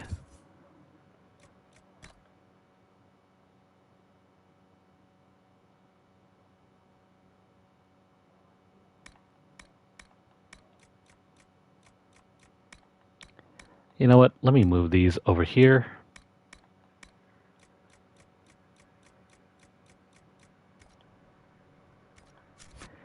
Let's do this over again. Alright, weaponry. This can go. These can go as well. Unless you're planning on using Cassandra or somebody as a sword and board character, you can throw these away.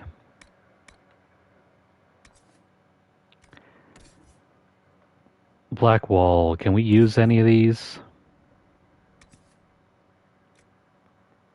Not really. Not at the moment.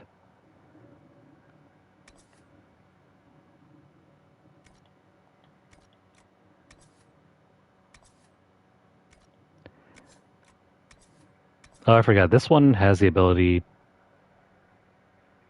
to deal random elemental damage. It's a solid weapon. Sadly, no runes. Or mods.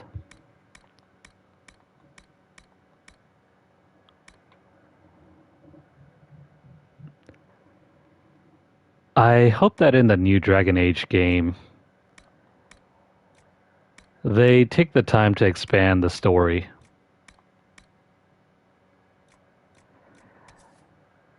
And really, that's all that I can hope for. A fitting story and a well-written conclusion.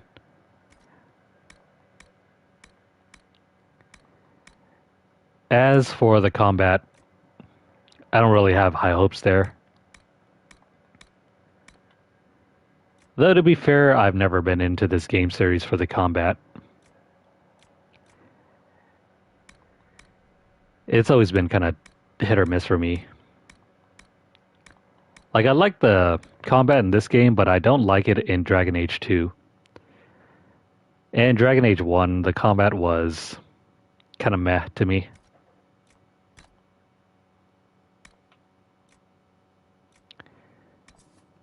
But the stories, at least, are interesting.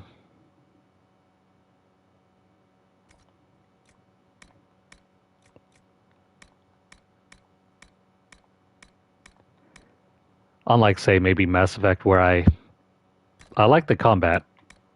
I just didn't like the writing.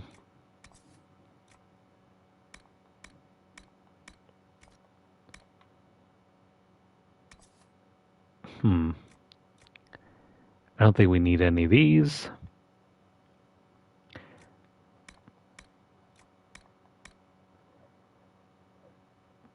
Yeah, let's sell that off.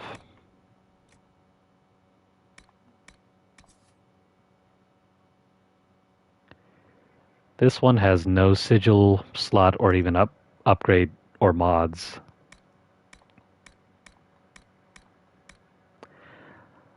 What are you hoping for, Mr. Critical? What would you like to see in a new Dragon Age game?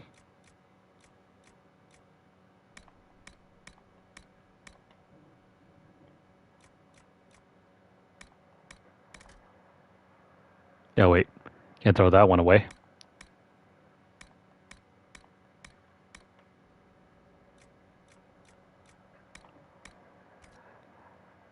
Alright, this is good.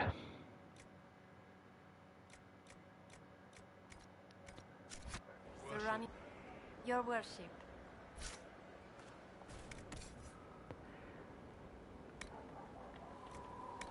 I think I can probably go to the box and throw all the sigils into storage. We don't exactly need everything on hand at the moment.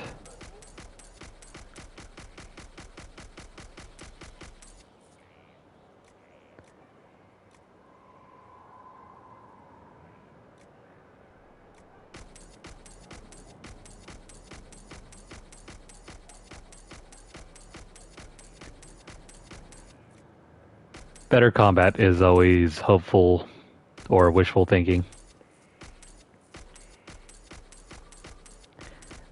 I mean, I'd like to see it get better.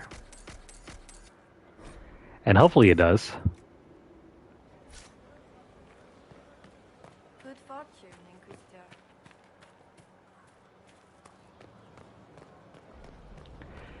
Even if they do turn it into a sort of like hack and slash style, I'll be comfortable with that as long as it's somewhat fun.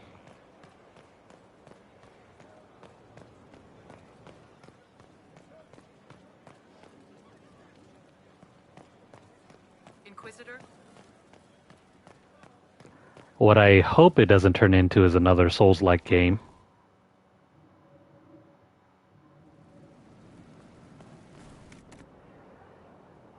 You know, with the usual dodge this, hang around for a couple seconds, maybe take one or two slashes and then hang back a little bit more. Rinse and repeat. I mean, that was fun in something like Mega Man, but I don't want to see it happen to this game.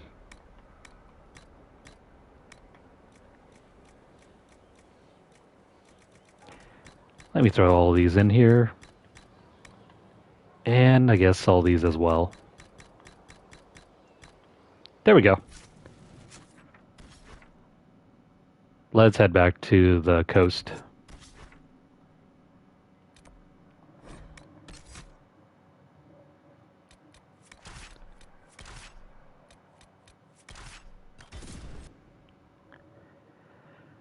Maybe we can see another trailer or another developer diary where we can see more of the combat.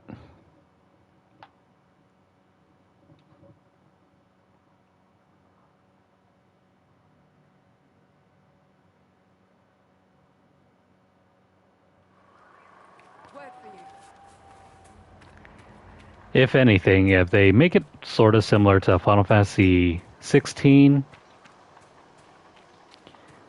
or even DMC5, I think I'd be alright with that.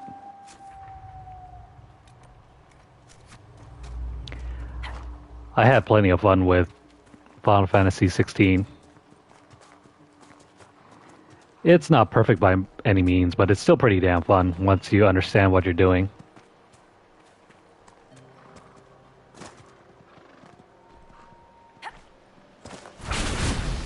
Even more Red Templars.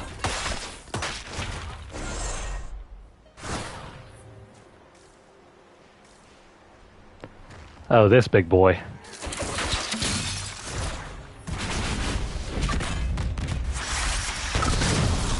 Make sure you have your tank up in the front.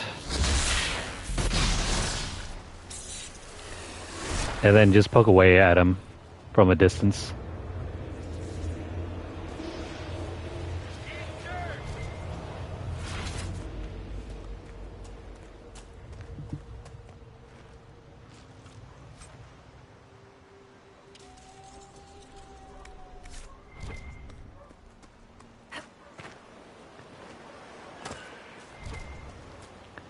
One of these days, I hope to get to Mass Effect Andromeda.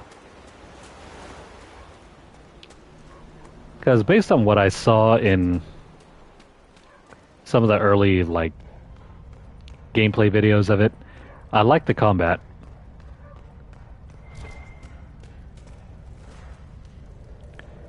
There's nothing wrong with a third-person shooter. I played plenty of them. Oh, wait. Did we never fix that bridge over there? No, I don't think I fixed the bridge.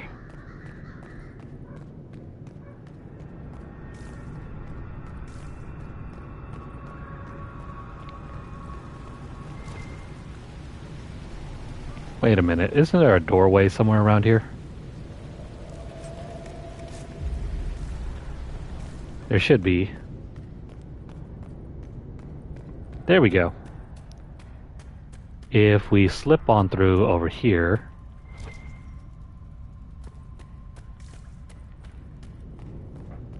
this will present us with another room.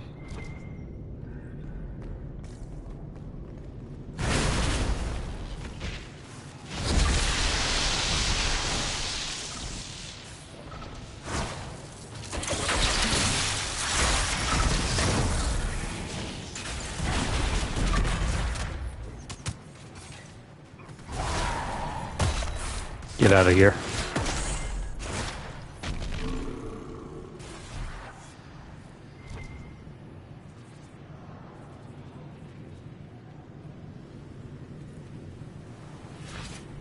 So far, so good.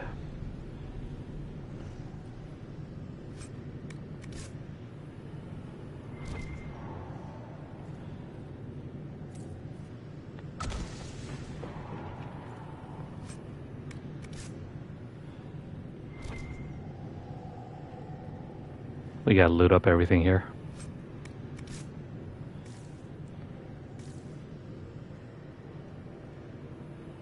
And then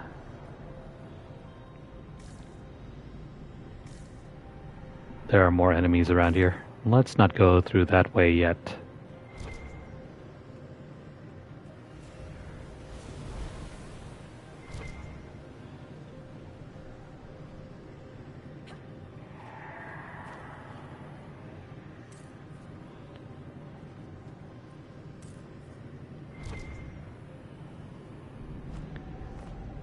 Hooray, more loot, more loot and lore entry.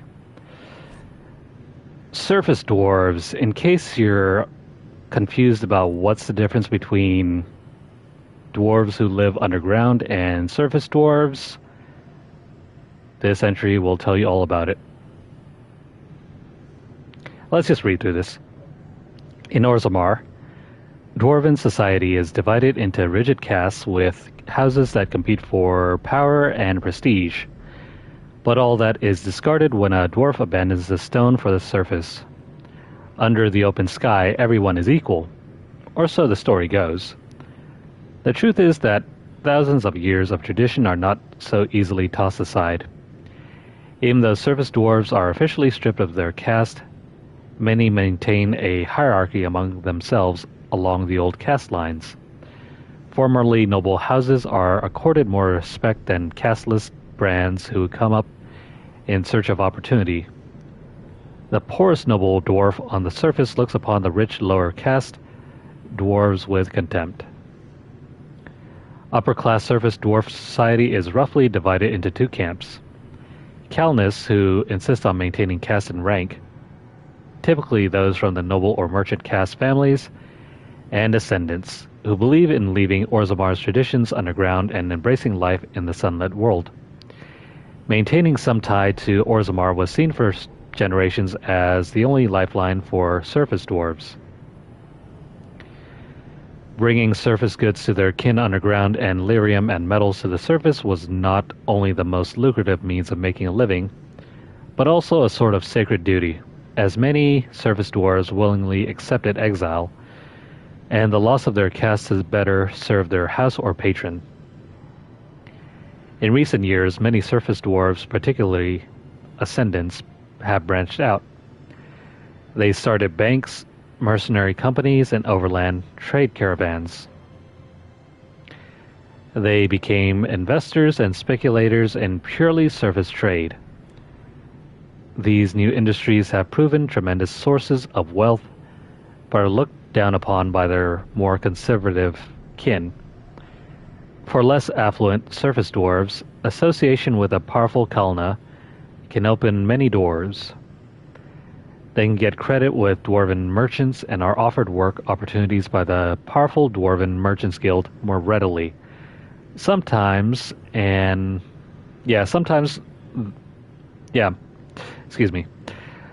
they're offered work opportunities by the powerful Dwarven Merchants Guild more readily. Sometimes, man, this is written kind of weird. They're offered opportunities more readily than more qualified but less connected individuals.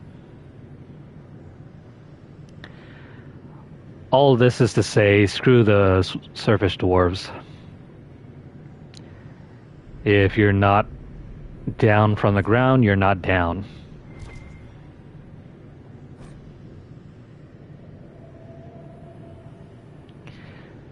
There's a letter here. I wonder if this is very important. Not really. It gives some insight, but there's nothing much to it. Alright, moving on.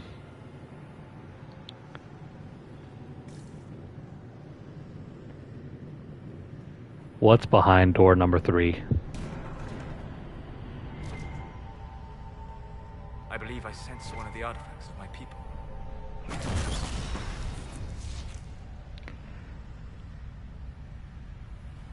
I still think, buddy, you should sing the song of your people. The wards are working. You know, just to make things more interesting.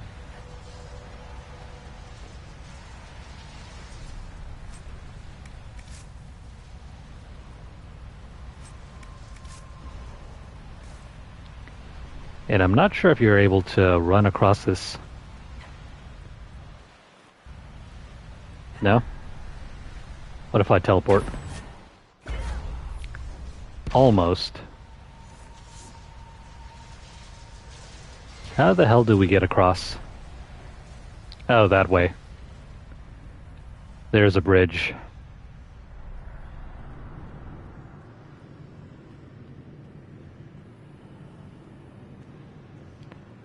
A bridge that is not here.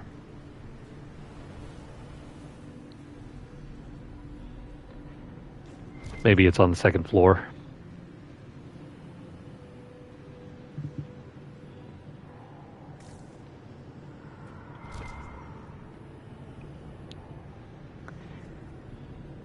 See that big boy over there? He's just waiting.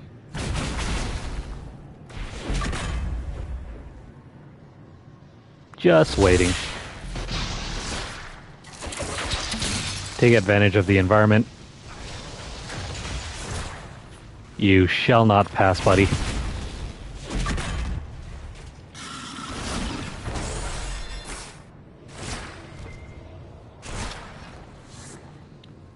Just like that.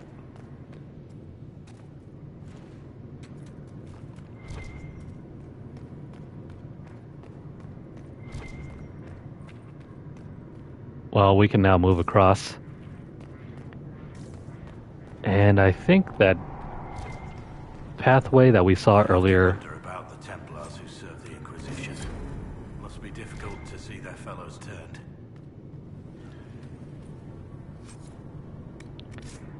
There it is.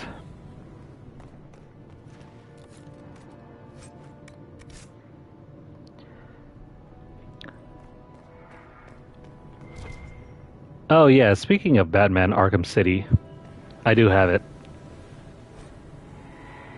The red potion was bitter and burned my throat. It was nothing like the lyrium I know. There was a hum in my mind, a held note that seemed to course through my entire being. The power it brought was incredible. I felt as if I held all the world in my palm, and I could crush it with a thought. Is that what the Maker feels? I can think of nothing else but that power now. A taste of the limitless makes it impossible for a man to be content with the ordinary. Why be what I am when I can be more? 2011 was a year where I was busy with so many other games. I never got around to playing it.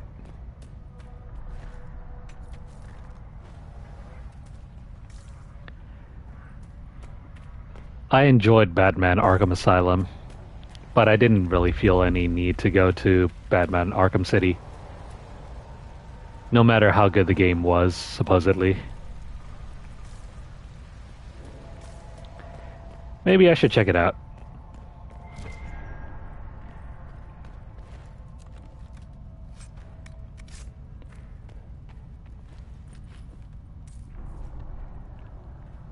I think part of the reason why I never got into Batman anymore was because of the whole challenges.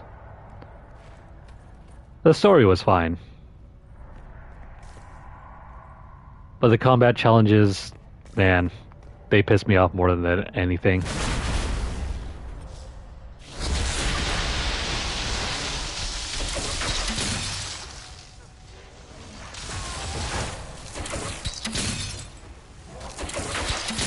Why is this guy not being frozen? Lovely, he's immune.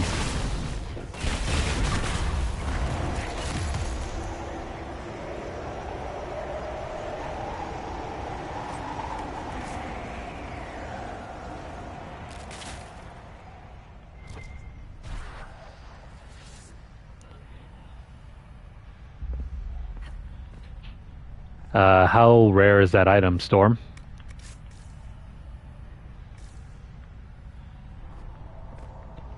I don't have any frame of reference for that. Sorry.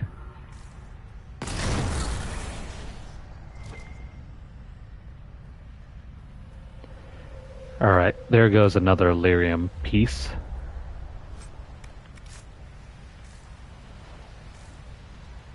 This is back the way we came from.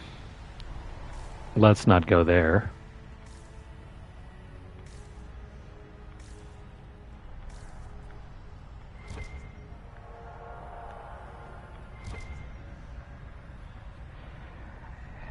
I mean, that's fair. If you got burned out by a Batman around that time. Like what, it was only a year later once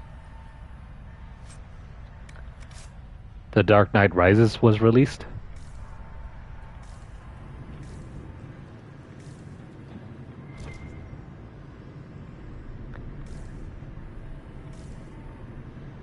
Yeah, 4 to 5% chance of dropping is pretty rare.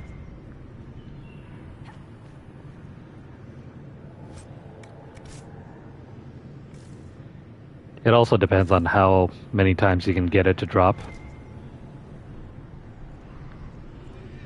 But if it's once per day, yeah, that's pretty rare.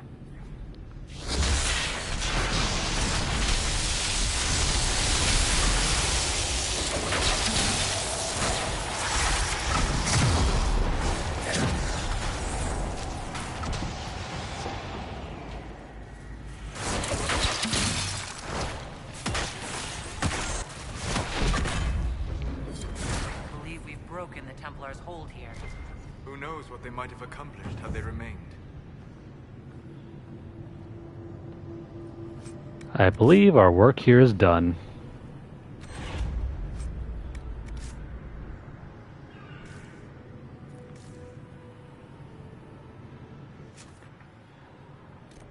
We can now restore the port.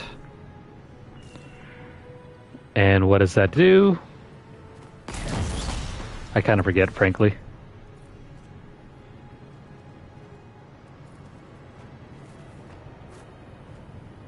This boat still looks seaworthy. Yeah, but we don't want to go there yet. Let me have a look around.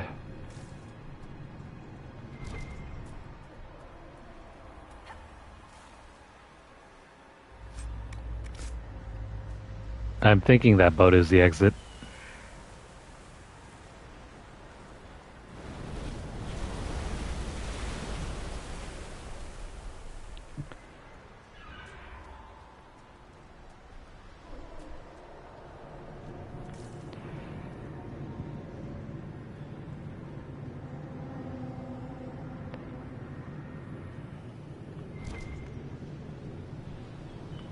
Is someone really trying to get like a full stack of those?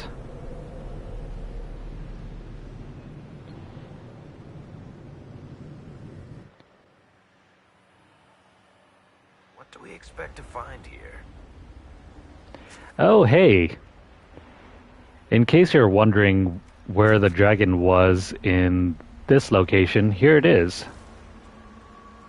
Let's go fight it.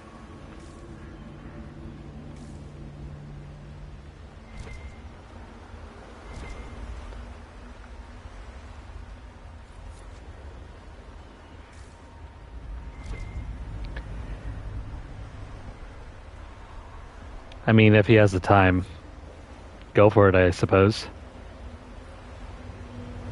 I'm not sure whether that's insanity or just stubbornness.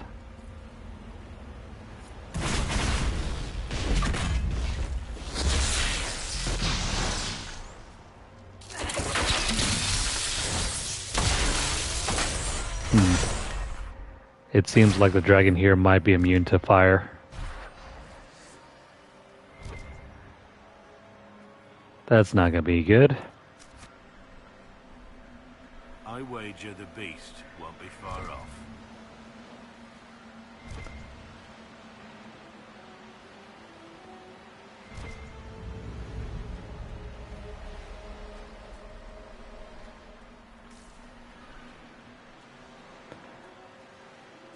What would you give Gotham the show? Like, say, maybe a 1 out of 5. Or 1 to 5 rating.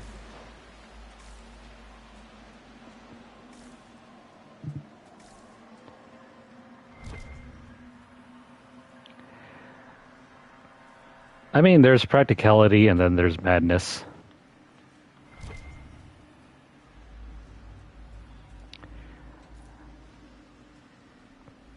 I like seeing max stacks as much as the next person, but if it's beyond practical... Oh, man. Oh, hey, there's a dragon. What is it with you and the doom stuff? Are you always this cheery, or is the hole in the sky getting to you? I've no idea what you mean.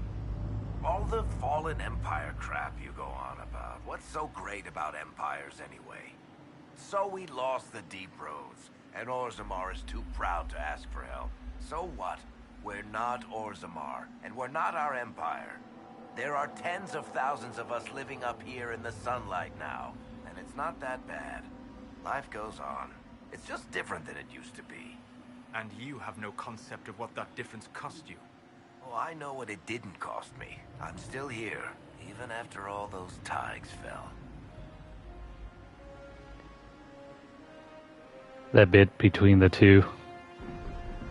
That's very important for one of those characters' development. Anyway, here's the Vinsomer. Can we kill it?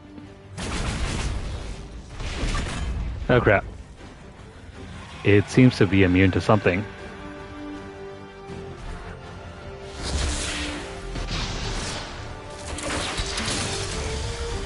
This is not looking good.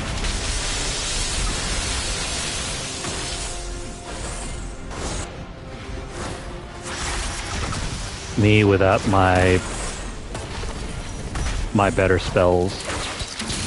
Maybe I should redo this.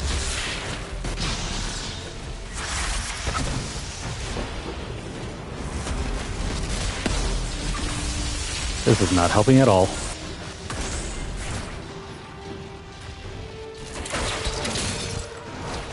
Can we kill you?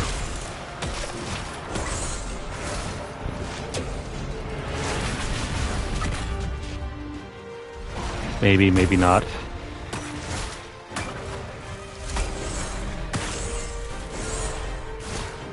Oh man, this sure is a little bit harder than I was expecting.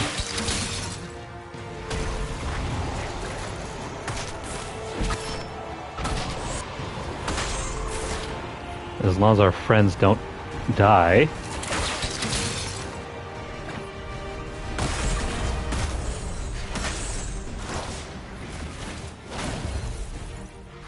Get back here over here.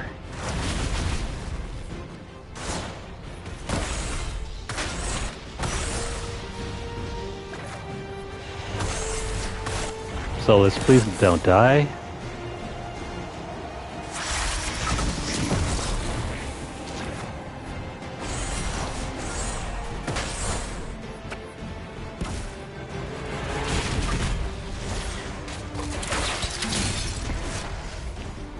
Is immune to electricity and possibly a whole bunch of other status effects.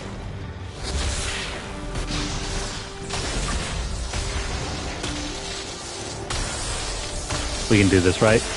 Everyone just stay alive.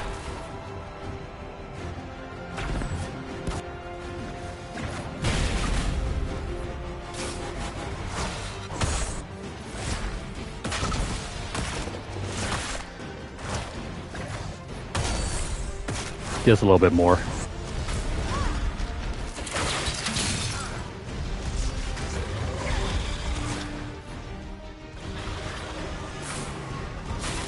Can I get that cinematic? No.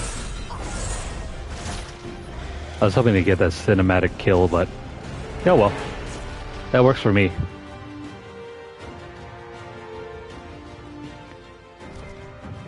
That's 4 out of 10 dragons so far.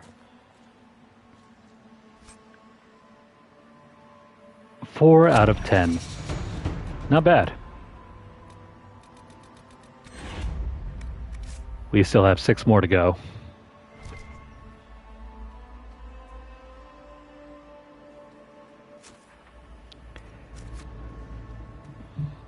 It's getting easier. The higher and higher we go in our levels, the easier the game's going to be.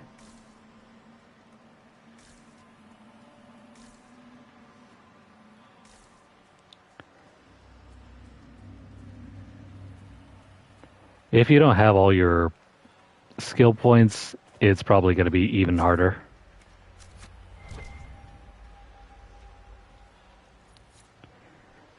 Don't forget that whenever we pick up a new skill point and slot it into a new node, especially the passive ones, we get more stat points as well.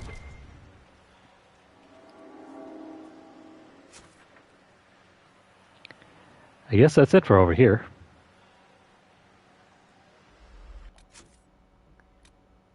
If we have a look on... Where the heck is it?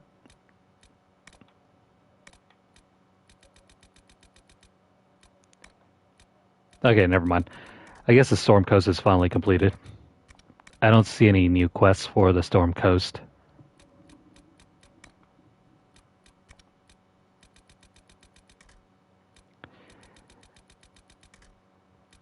Yeah, they're not listed here. I'm going to assume we did everything.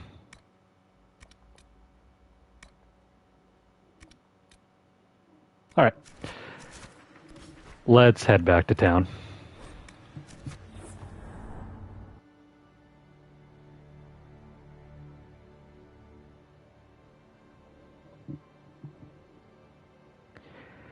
That was some nice dragon fighting.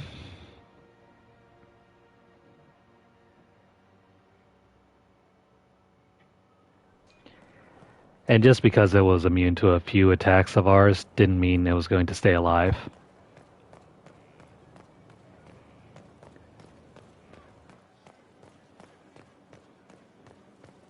Inquisitor.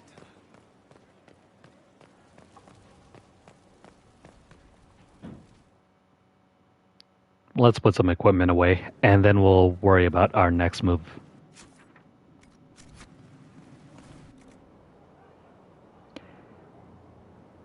Seven out of 10 isn't bad. Is it on the same level as maybe the Flash?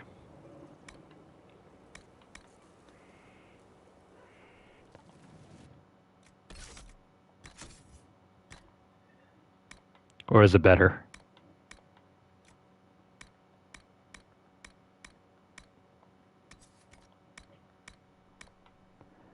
I noticed we got a couple purple weapons here.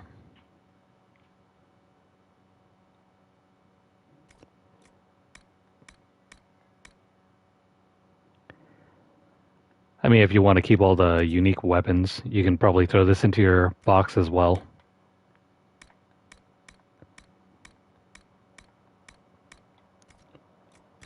I don't feel any intense need to do that. So we'll just sell it.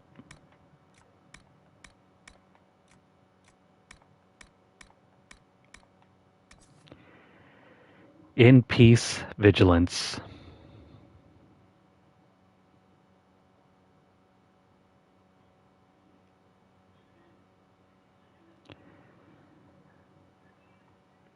Now, why would you want a 5% chance to heal for half when you're dying?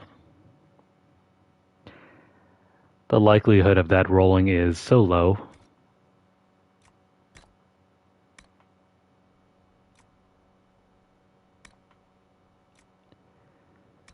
A superb ring of flanking. I think one of our allies needs this.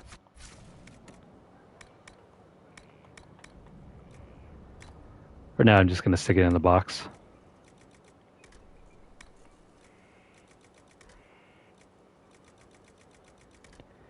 Yep, all of those can go.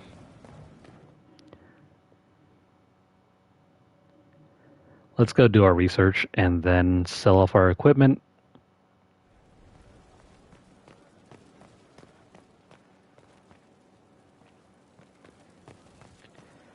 Where to next? Need something? Or are you just here to admire the dwarf? A little bit of both. Is that so bad? My heart. We'll talk later. Dareth Shira.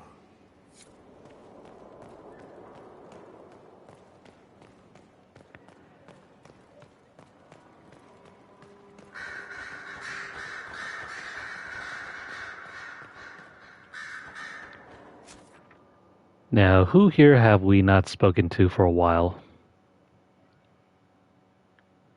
Probably not Vivian. Maybe Blackwall. We've been improving his approval.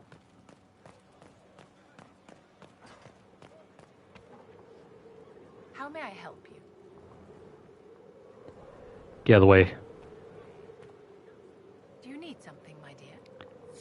Vivian, there's a perfectly good balcony right behind you. Do you need something, my dear? But you're in the way. Screw it.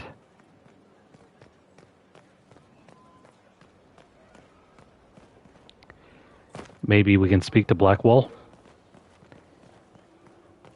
If he's open to talking, anyway. I am at your service.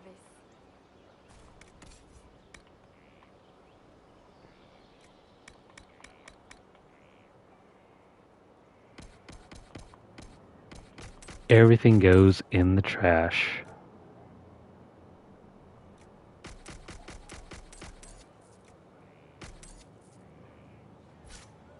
Good enough.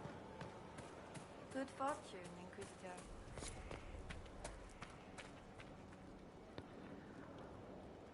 Based on what I'm seeing, we still have 6 more dragons. That means 6 more regions to explore. Inquisitor? Nothing right now. Perhaps in a bit. 6 more regions. This game never feels like it's going to end, right?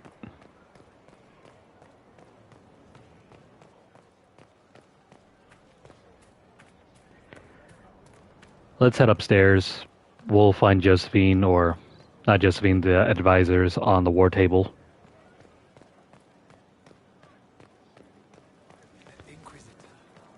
We'll knock that out real quick, and then we'll move on.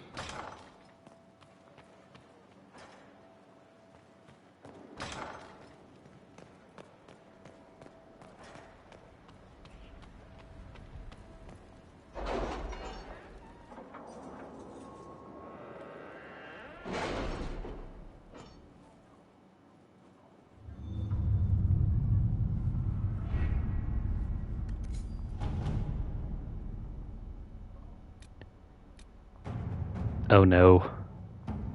Josephine is still busy. Leliana won't be done for another 15 more minutes. The Darkspawn have been driven back on the Storm Coast. Let us pray they do not return. What they said.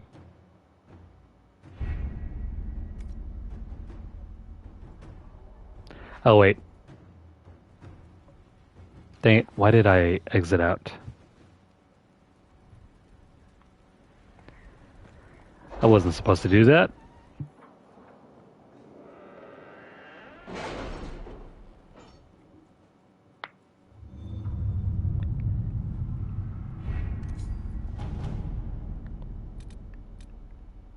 Since we have finally completed the Storm Coast, we can now restore the port. Your worship. A bit of a dragon hunter, I've heard. Yes, what of it? Stop judging me for killing all the rare enemies. Anyways, the Red Templar's holdings on the Storm Coast were once a working port. If you would turn it to your own use, we may be able to assist. Ivor of the Blades. There's also another note. We can hardly expect a bustling trade center, but since we've established a presence in both Ferelden and Orlais, direct access to the Waking Sea could prove useful. Of course, the Blades of Hessarian will refuse to help unless word comes from the Herald of Andraste. Maybe Josephine would be the best option here?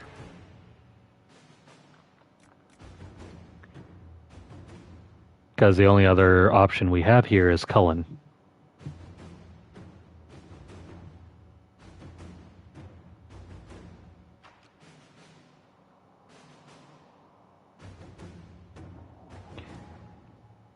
Our guide says that it likely does not matter. Cullen, you got an easy job here. Inquisitor.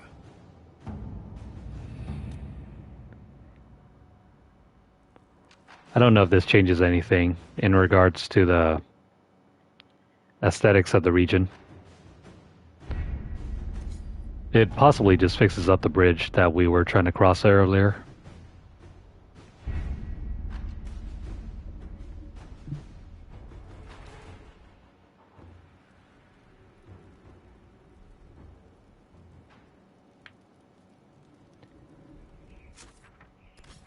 Alright, time for a new region. To recap, we have finished the Storm Coast, Crestwood, the Hinterlands, the Fallowmire. Also, this is like the one place that doesn't have a dragon, I think. We finished off the Exalted Plains. Now we have a choice of 4 different regions. Well, 3 really. I don't want to do the western approach yet. We have a choice between the Hissing Wastes, the Emerald Graves, and Emprise du Lion.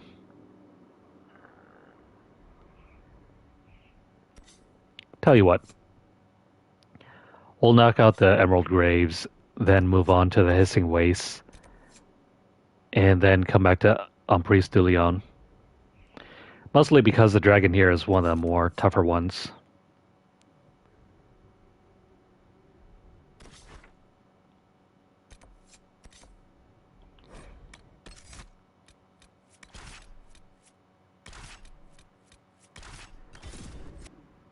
That dragon is tough. And the Hissing Waste is kind of boring.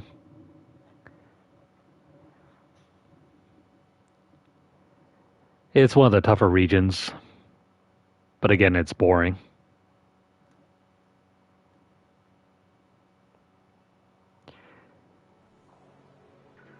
At least here in the Emerald Graves, we'll get a lot more lore regarding the elves.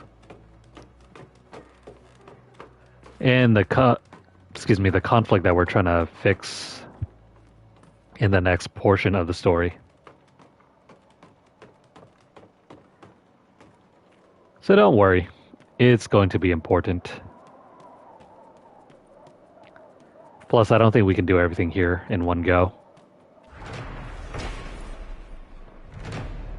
The Watcher.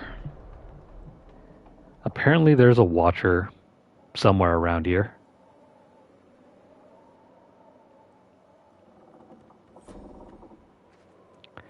Who he is, no one knows.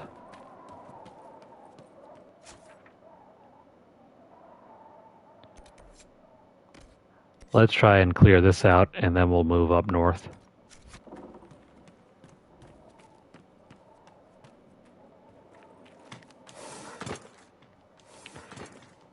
How did you get up here, buddy?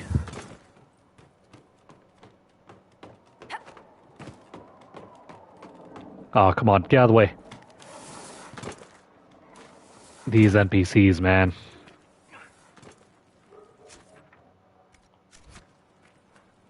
There's nothing more I love than NPCs that never know when to get out of the way.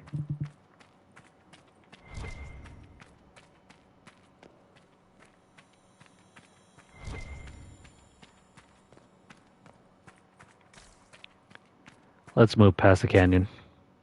Oh wait, wrong way. Well, maybe it doesn't have to be the wrong way. I'm looking to complete this anyway. No, never mind. I don't think you can get here from this angle. Let's go back.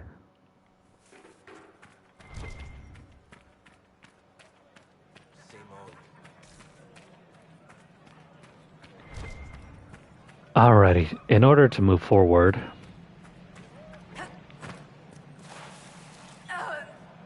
you cannot go down there. What the hell?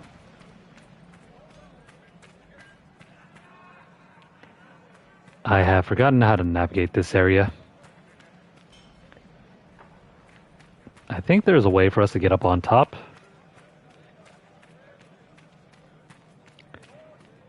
Maybe that's what I'm missing.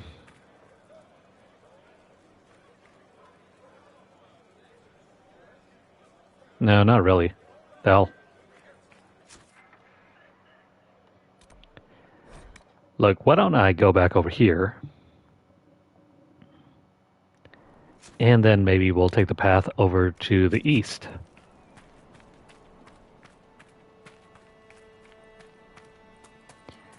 I hope that's the right call.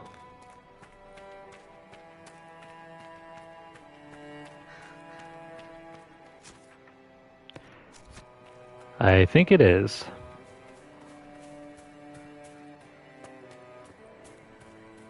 This is one massive forest. Don't be surprised if we get lost here.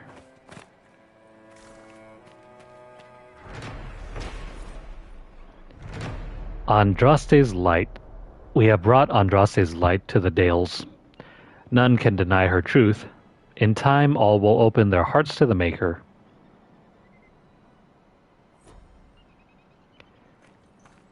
Gotta love it when we have evangelicals around here. 7 years ago, my son Tristan was traveling through the Emerald Graves when bandits set upon him. He died at their hands. Aw. Since then, every year on the anniversary of his death, I light a candle for him at the Lion's Pavilion, near where they found him. Now, a band of violent rebels has claimed the forest. They roam up and down the highways, killing as they go. No one will escort me to the pavilion for fear of encountering them. I pray a brave and kind soul will, if they find themselves at the pavilion, remember a mother's lament and light a flame in memory of the fallen. Forgive me, my son. Signed, Dolores. Let's help her out.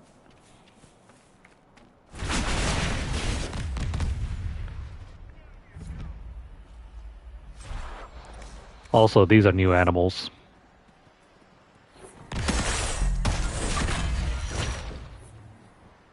Take that.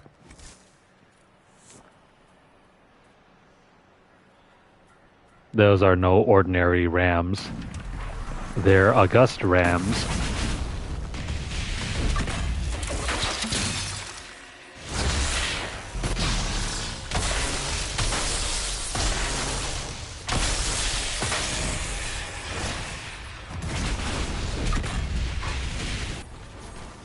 Back away, y'all.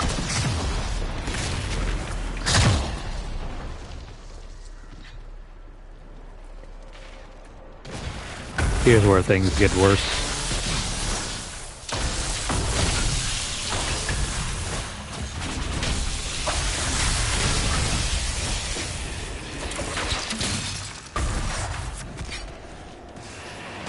At least no enemies are trying to knock us down. But these despair demons.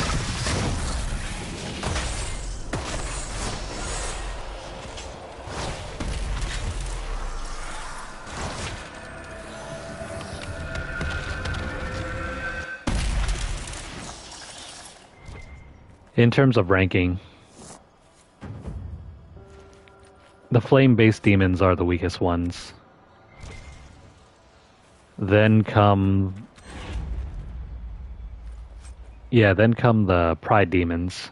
Pride demons are rather powerful, but they're also like a sort of boss in the game. Despair demons are somewhere around number 2. And then those shrieking banshees are at the top. Not only are they powerful, they can also trip you up and prevent you from getting back up.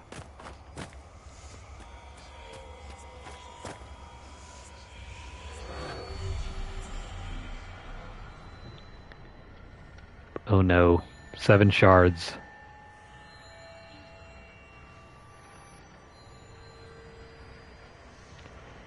If you didn't enjoy shard hunting, you won't. At least now, anyway.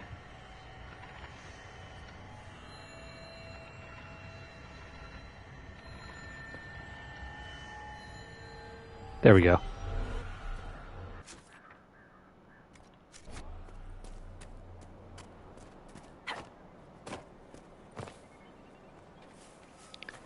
Speedrunning aside, it's always great to pick these up. It's one of the few ways in which you can push your stats. But how? How do we get up here?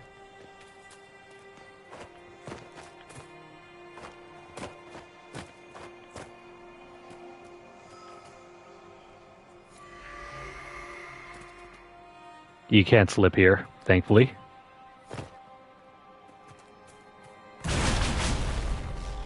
What are these creatures?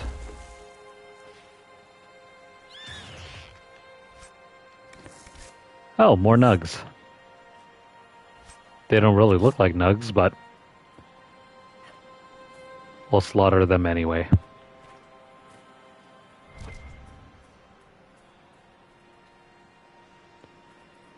Imagine if rabbits could breed with pigs. That's what a nug is.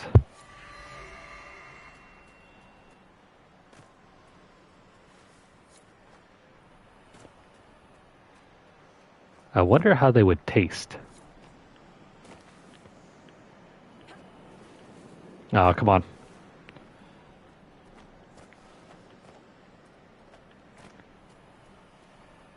In-game, though, they're used more as pets than they are food.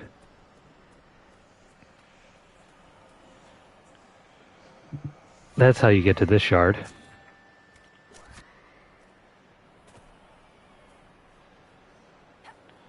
Now for the next one.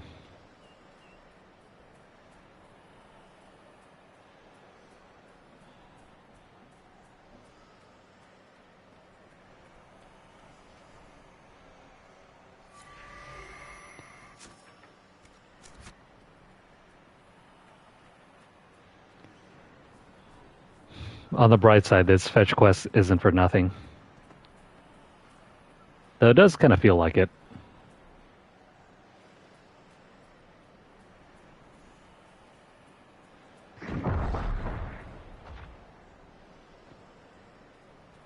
Something died over there.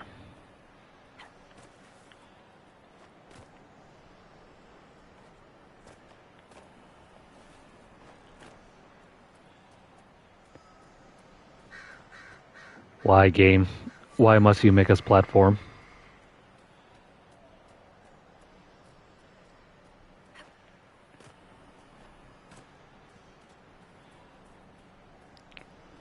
Of the BioWare games that I've played personally, there's always some sort of annoying segment.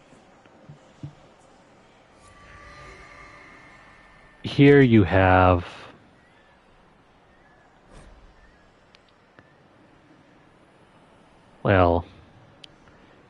you have the war table operations. There's a hunting log here. Track the great brute to the middle of the graves. I hate this place. Elven curses on every tree. But it'll be perfect, or worth it. Camille will have to pay attention.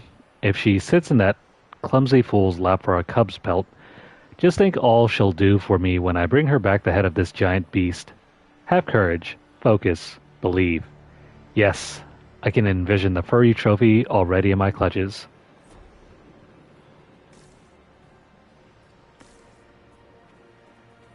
Where is that thing? It's got to be further up north, huh?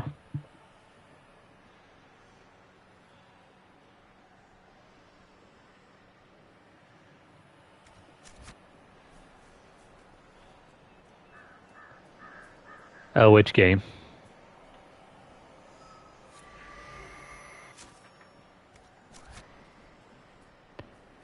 Or do you mean games in general?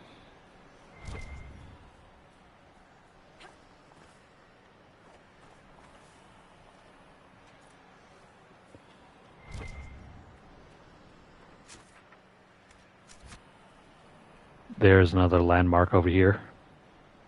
Games in general.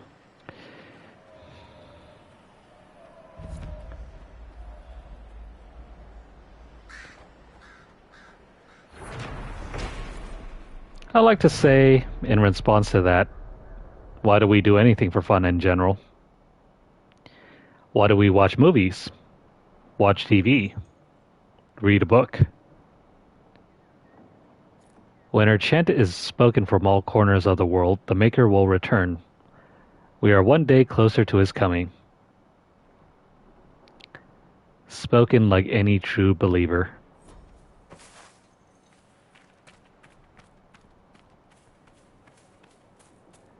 At the end of the day, it's just something that you keep busy with.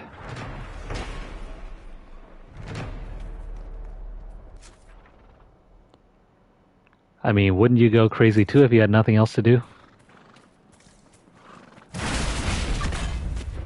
Also, these rams have got to go.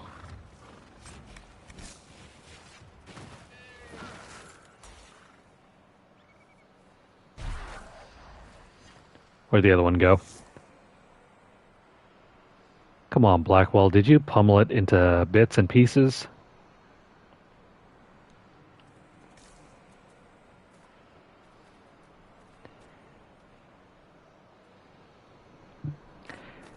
Yeah, being in control is also another fun fantasy.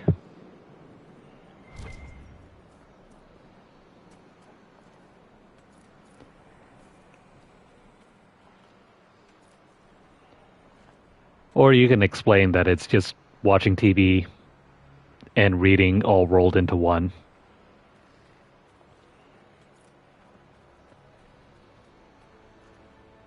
There are very few games that you can get through without needing to read some bits and pieces of it.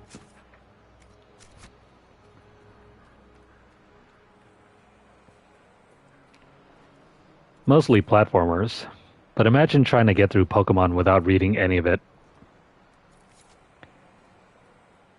If you never read through any of the text, how would you be able to play it? There's just no way, right?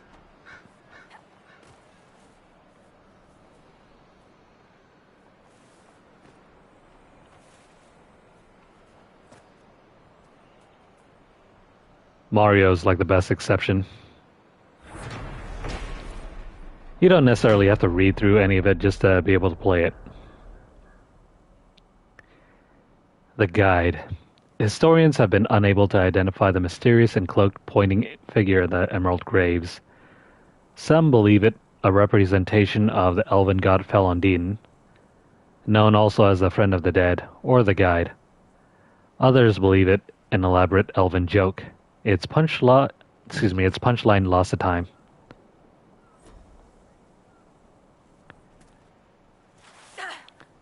I'm thinking it's this figure right here.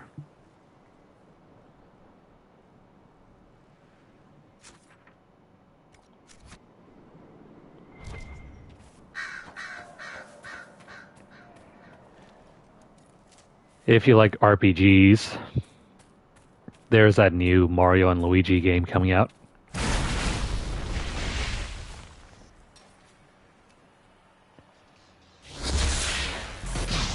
I think they're pretty inventive for what they are.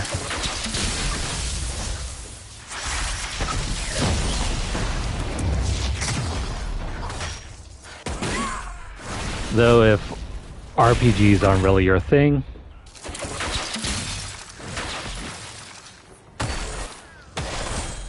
the latest one, Super Mario Wonder, is pretty good.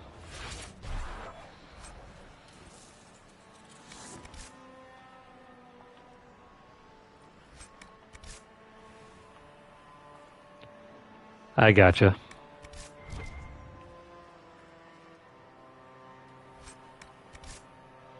There's also Mario Party coming out too. I think I'll pick up a copy myself once the date is closer. You truly are content to sit in the sun, never wondering what you could have been, never fighting back. You've got it all wrong, Chuckles. This is fighting back. How does passively accepting your fate constitute a fight? In that story of yours, the fisherman watching the stars, dying alone, you thought he gave up, right? Yes. But he went on living. He lost everyone, but he still got up every morning. He made a life, even if it was alone. That's the world. Everything you build, it tears down. Everything you've got, it takes. And it's gone forever. The only choices you get are to lie down and die or keep going. He kept going. That's as close to beating the world as anyone gets. Well said. Perhaps I was mistaken.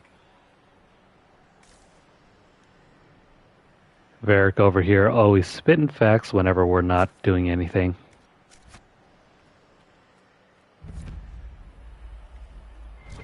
This is why I like taking him along.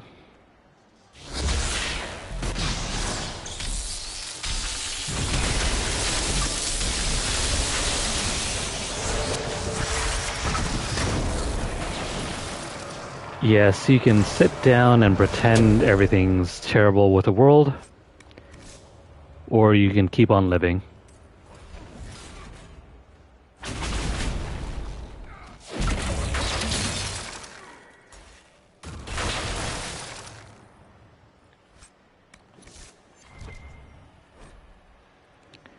There is a scrolled note. You've heard how the Dalish would hang trespassers. Hung them from trees? Is this what they say? Would you believe you can still see them? I swear on the Maker's beard, when I saw that face in the tree, I just about pissed myself. The screaming face of a murdered bastard, right in front of me. I was afraid if I stayed long, I would hear it howling. I haven't even been drinking. Don't believe me? Go see for yourself. Something spooky is going on here.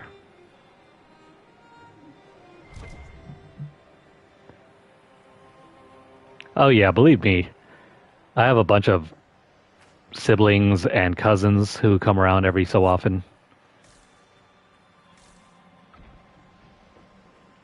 Sadly, it's a 4-player game, but if we had enough controllers, we could probably extend it to like maybe 6 or 9 of us. Maybe even 10 of us.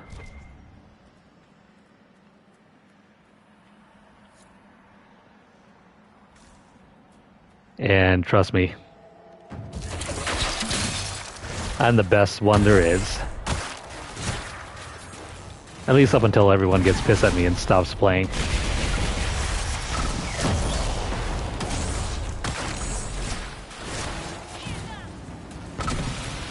Except for Mario Party, that one can be a pain in the ass. Like, there was this one time I was in the lead, right? And I don't know how my brother managed to do it. But yeah, he came from behind from like 3 to 4 stars and won. I mean, what kind of BS is that? I wish sometimes we could stream those sessions.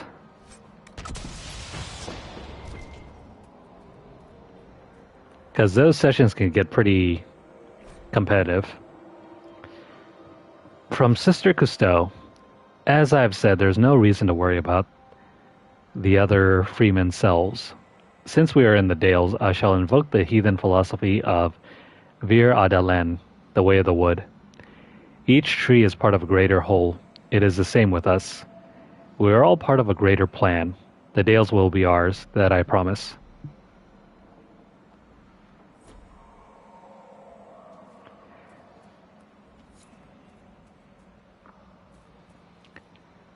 Nah, man, you don't understand.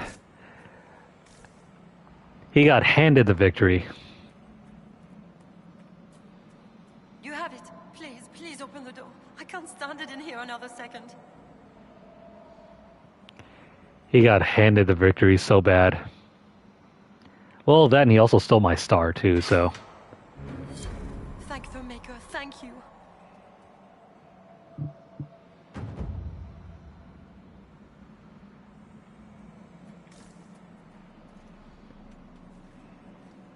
Once he stole the star, it was all over. During the final judgment, he somehow ended up with the most stars. After I'd been winning the entire game.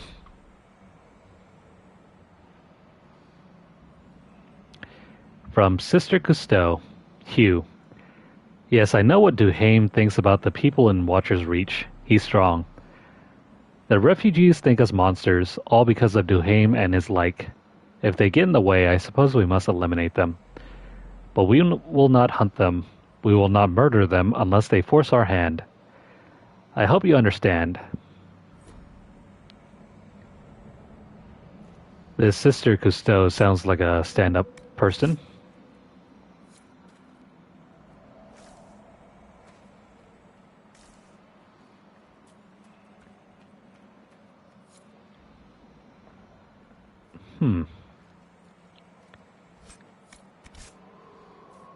What else is going on around here?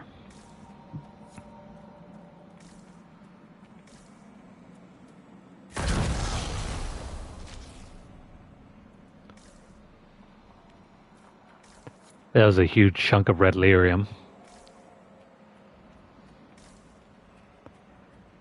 Alright, that's it for the mines. We can zigzag this way and go take out some more things.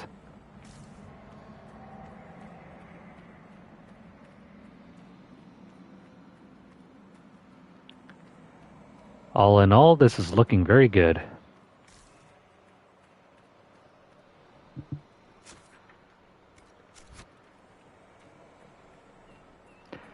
I don't think I've ever had the chance to play Sonic Secret Rings.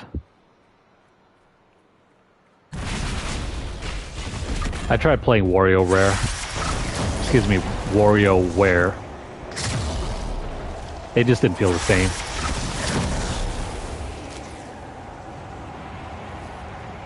But the marketing was genius on that one.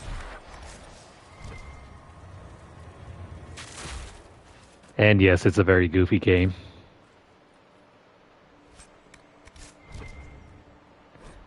There's a note. A letter home. My dear Celine, have you had news of the war? They say it will take over all Orlais.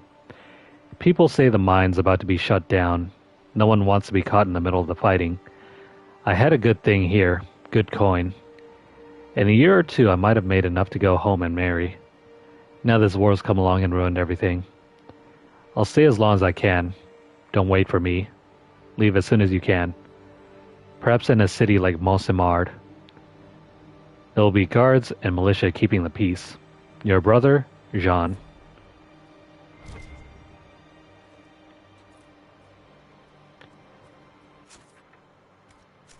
I mean, that note didn't really explain much, but it is nice to get more lore.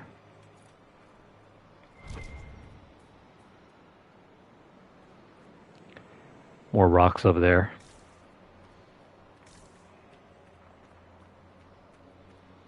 Where the hell are you going, Blackwall?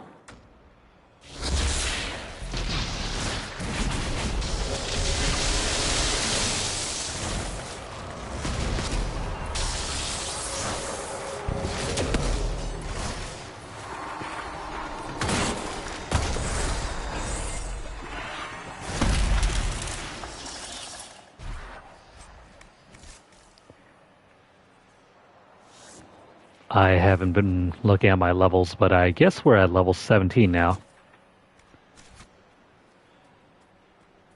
There are only 10 more levels left in the game.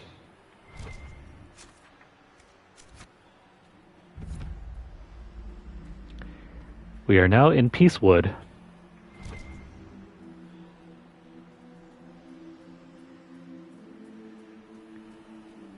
Who is this figure here? Elves were guilty of the greatest sin, of turning from the Maker. But we will show them mercy, for that is what Andraste teaches. No, they're not. No, they didn't. Instead, the elves got smashed to pieces.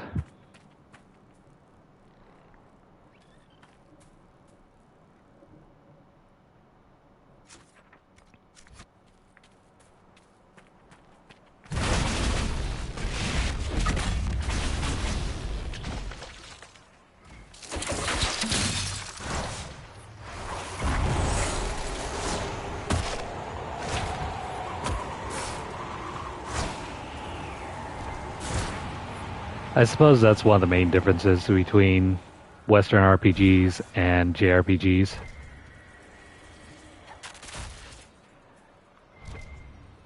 in JRPGs, it's all about the power fantasy. Getting to be as powerful as you can get. In Western RPGs, it's all about making choices.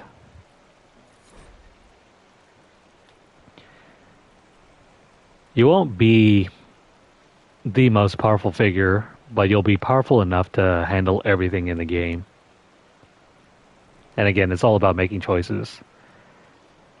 You see it all the time in, like, Diablo 2. There's a monthly report from Master Kells. Numbers are fantastic, sir. Trade's booming with all this lyrium showing up.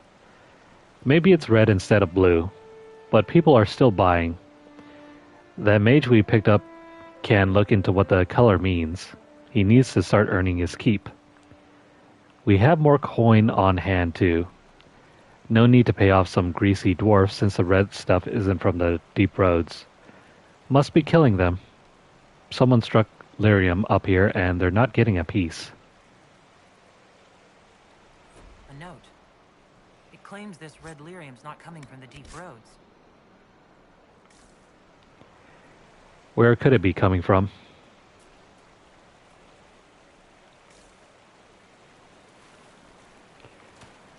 What fell down over here in the river?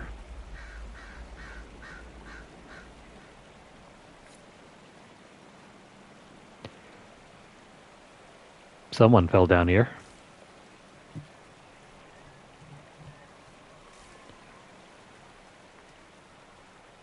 In some ways, I prefer the JRPG system of things.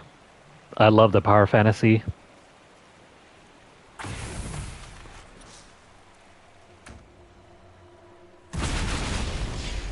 But it's not a bad thing every once in a while.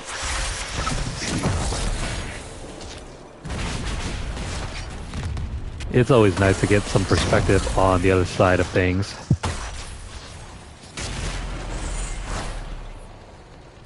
Like making some heavy, solid choices.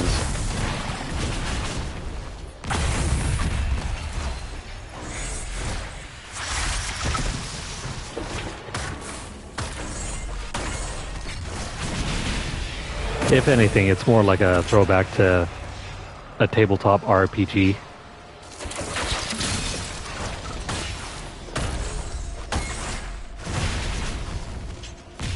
Something that I've yet to experience.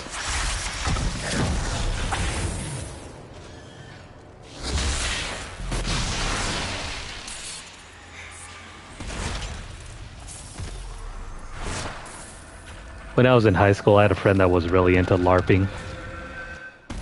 These trees will most likely outlive us all.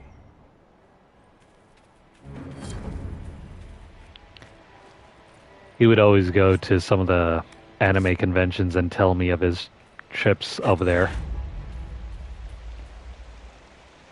And of course, the many sessions a lot of the attendees would do.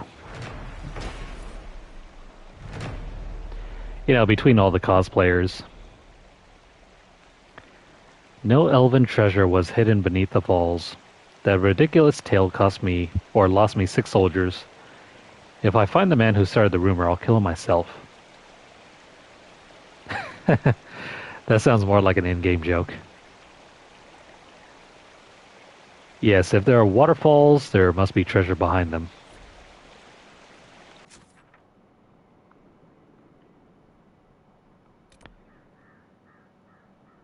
We have 3 to 4 different directions to pursue.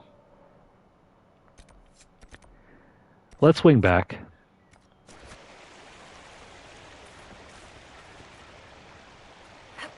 We'll go cover the task down here. And then we'll swing around in a broad swath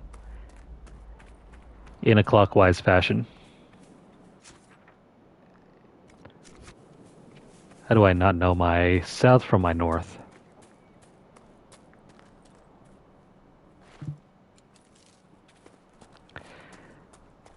What do you guys prefer?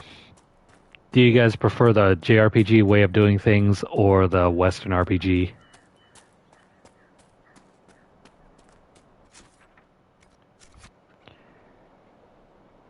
There's a campsite up on top of this hill.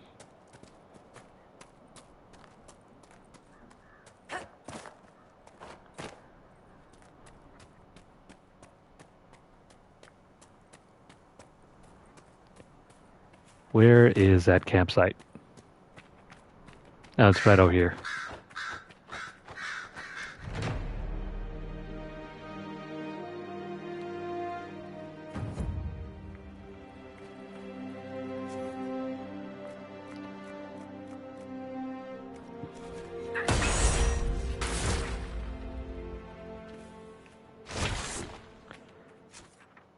For sure.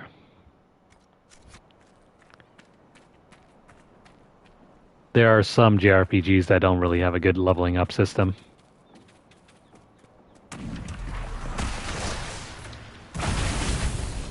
And the same is true for Western RPGs as well.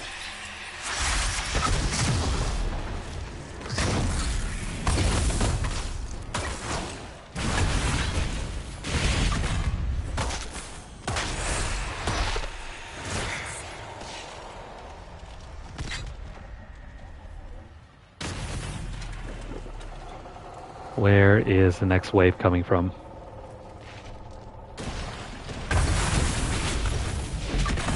Oh no, a pride demon. I haven't seen one of these for a while.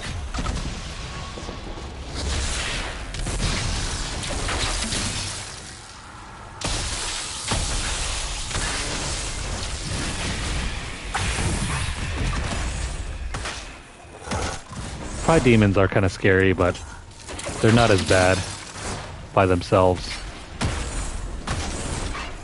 Only when they team up with other demons that it gets kind of terrifying.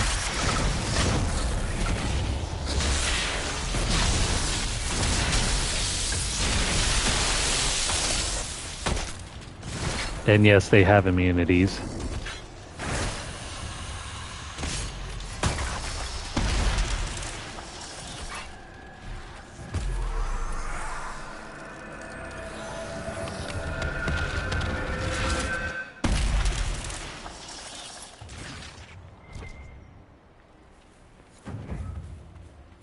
That fight could have gone badly.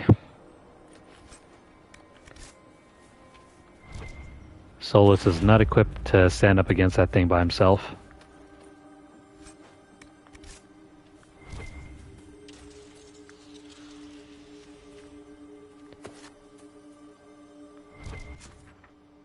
I guess we're good here.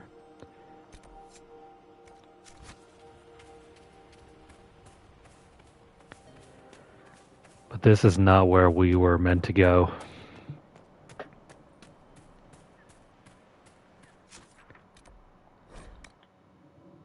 There's a castle down to the south over here that we can enter.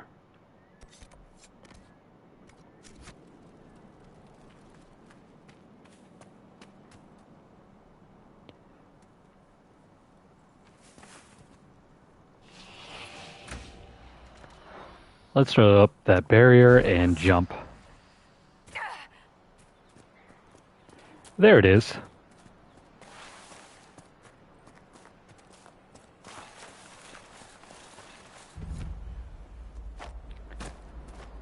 This is the villa. Oh wait, what the hell? This is not the front entrance, is it? No, never mind. Ah, crap. Oh well. Let's move to the front entrance.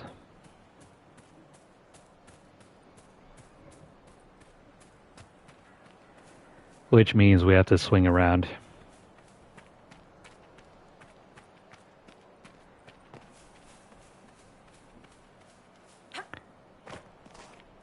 Who knew there was going to be a lovely villa here?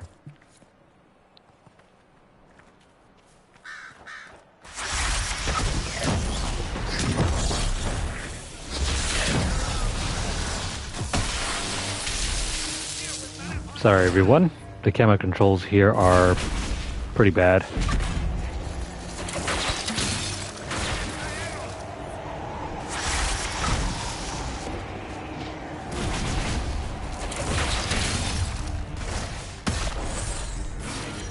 That should relieve some of the refugees' worries.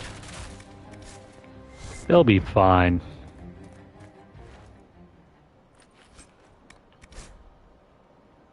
Did you hear? Sister Cousteau has fallen. I'm surprised it took so long. She was soft. Unfortunately, we also lost the rats we were going to send to Soladine. We have to make sure this doesn't happen again. That poor sister. The betrayer. Mafrath is considered Judas in the Dragon Age story. He's the Judas equivalent. Who are we to say elves do not? Man, we end up blaming elves for everything here.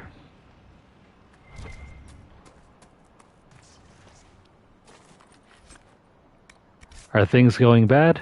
Elven curse. Elves not listening? They're heathens. Elves starting a rebellion? We gotta crush it.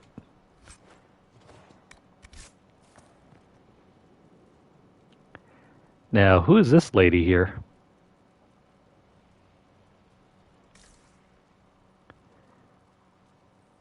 No idea. Duheim's notes. August has made progress in the Exalted Plains. We are together in this, but Maker's Breath, how that irks me. That weapon, or whatever secret is hidden in those glyphs, is mine by rights. Maleficent trusts me most. Bah, he won't have it. Not while I live.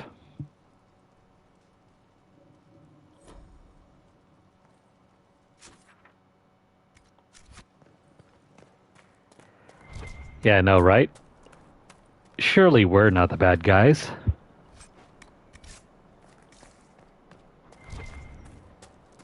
The humans possibly couldn't be bad.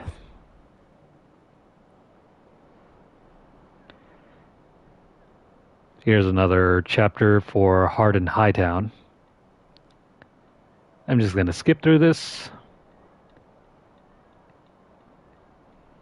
If you guys want to read through this, it's interesting.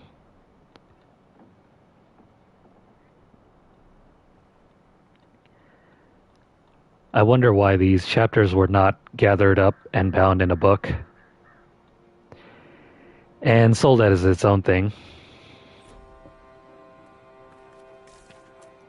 Oh, by the way, I haven't made a save in a while. Let me do that.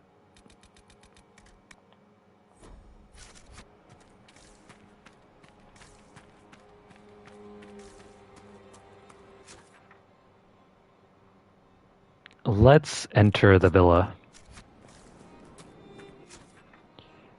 There's a cave system.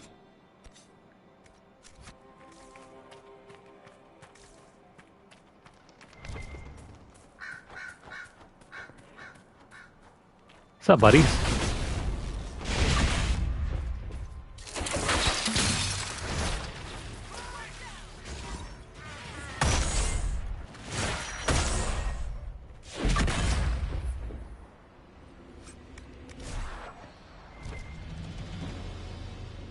Now, if I remember right, you can explore this place as well. It's its own separate dungeon. Similar to the deep roads in the hinterlands.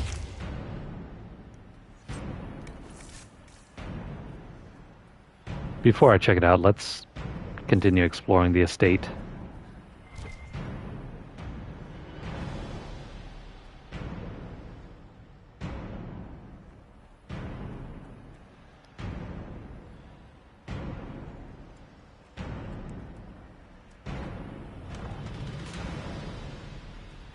Get out of the way, Varric.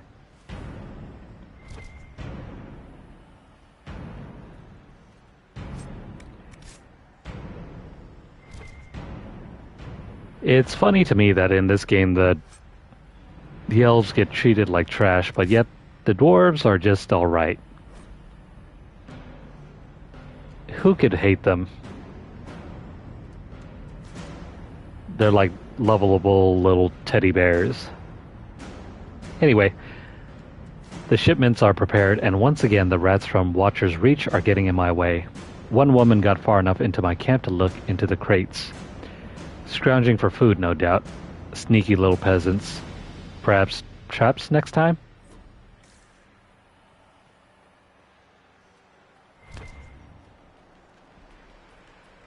Also, here's another huge chunk of red lyrium.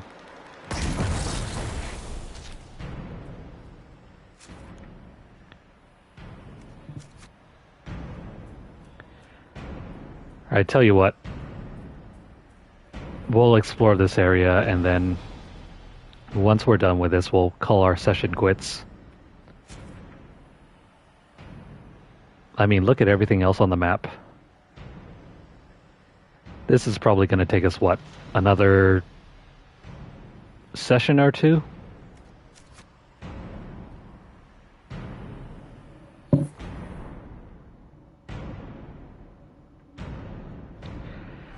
And how long have we been going? Somewhere around 3 hours. Yeah. Let's try not to push it to like 5 hours. The Freeman's leader should be holed up here. This place has seen better days. The real owners must have left for the Winter Palace. People still lived here?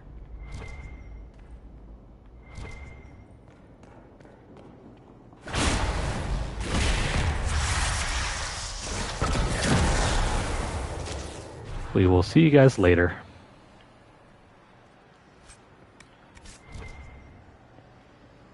What is going on in this villa?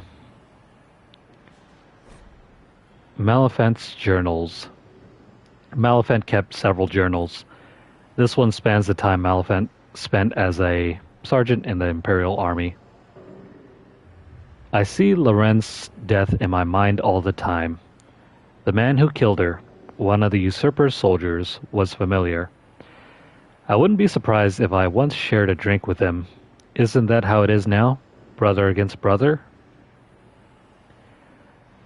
The priests tell me to remember Loren's death. I mean life, not her death.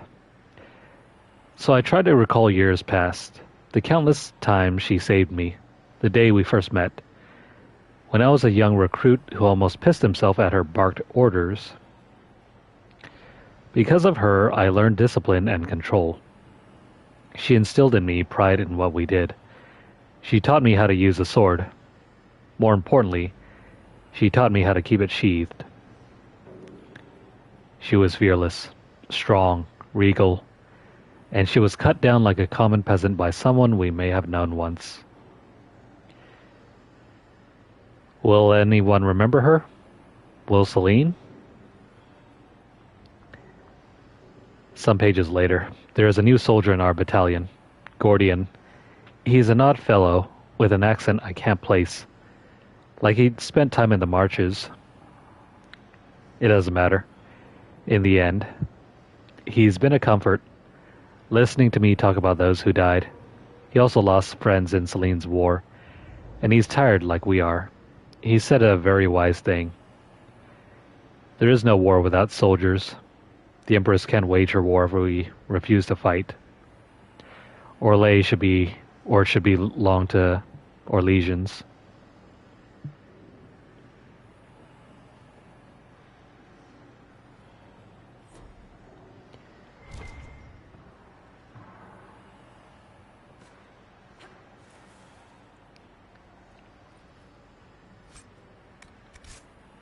Thanks for that.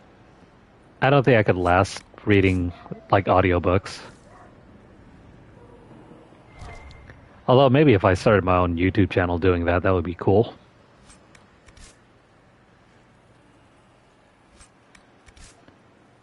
But it's not really something that I'm interested in that much.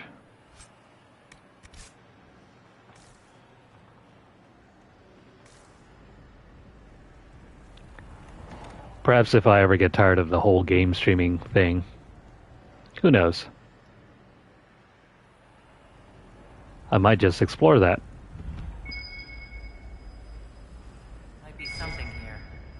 Better take a closer look. Part of a key. There's a rune inscribed on it. Or part of one.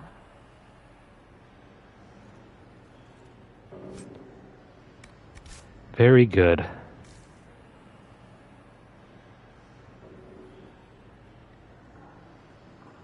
I always did want to go into voice acting,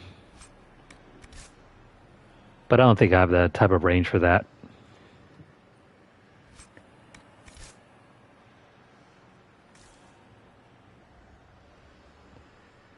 At the most, I could probably be like Patrick Warburton. You know, the guy that voices Joe in Family Guy. And he sounds like the same guy in every role he plays.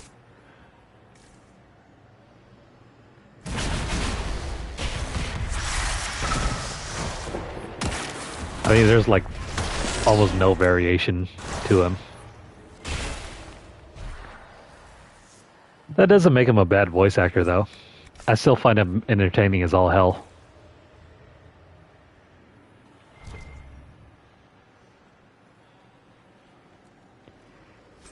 But then you got people like Troy Baker. I mean, how could you compete against that? There is a servant's letter, a neatly penned note addressed to the villa's former owner. My lord, everything is in order for your departure. I have granted leave to all non-essential staff and arranged transportation for the time you requested. I have taken the liberty of securing the more valuable items in your personal storeroom. I trust you will find everything to your satisfaction. Signed, Artem.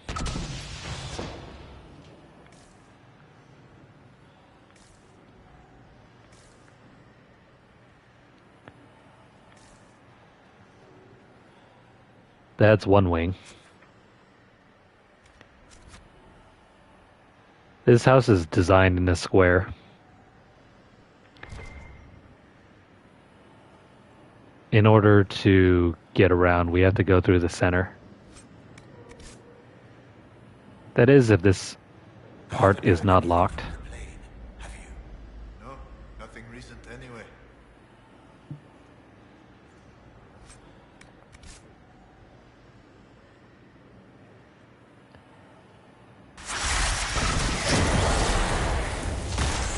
Oh yeah, Steve Bloom.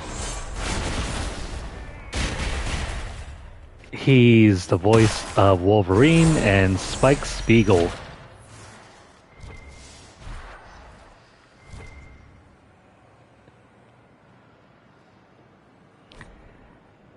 I really need to rewatch Cowboy Bebop. And not the live action version. The live action version, I don't know. I mean, it sort of looked the part, but it was also kind of terrible. Pages from Lord Morell's journal. The journal of one of the villa's former owners. The current occupants tossed it aside. Artem is the very soul of discretion. I could have a Templar to dinner, and they would be none the wiser. Or none off wiser. If the Templars haven't gone off to do Maker's knows what, I might try it. Valerie complains, but the Empress herself has such an advisor. Why not me? His services are useful, and no one could better ensure our security. No matter. The distractions of the city will ease our minds soon enough. Oh, did he? I never realized that.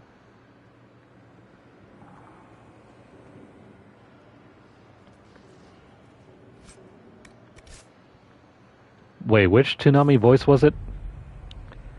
Because I remember like two different eras of Toonami.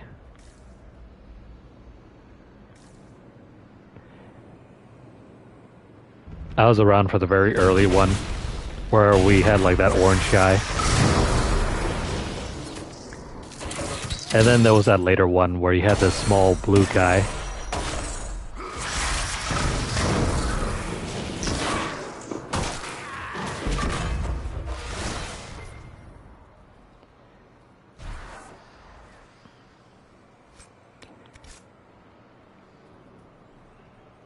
But then there was also that one other announcer.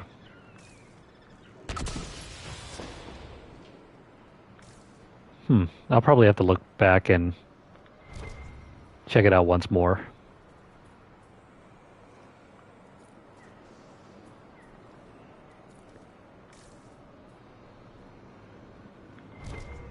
Alright, we are a few steps from getting inside. Oh, he was wearing gray. Was he the short little guy? What up, friends?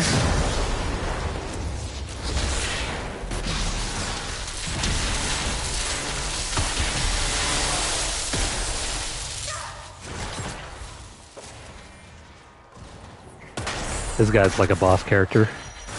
Seems to be the last of them. We've struck a blow against the Freemen. A letter bearing the Templar seal. Have a chat with Maleficent. Make sure everything's running smoothly. While there, see if any of his men might wish to volunteer their services in Emprise de Lyon. We could always use a few more. Be discreet. Maleficent's still useful. I doubt he'd remain so if he thinks we're stealing his soldiers. From what we've heard, I'm not sorry to see him go.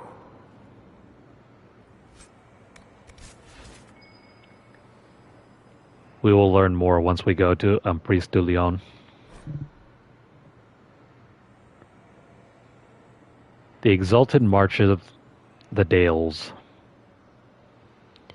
The Chantry story of the Exalted March of the Dales paints the picture of the righteous faithful arrayed against heathen savages.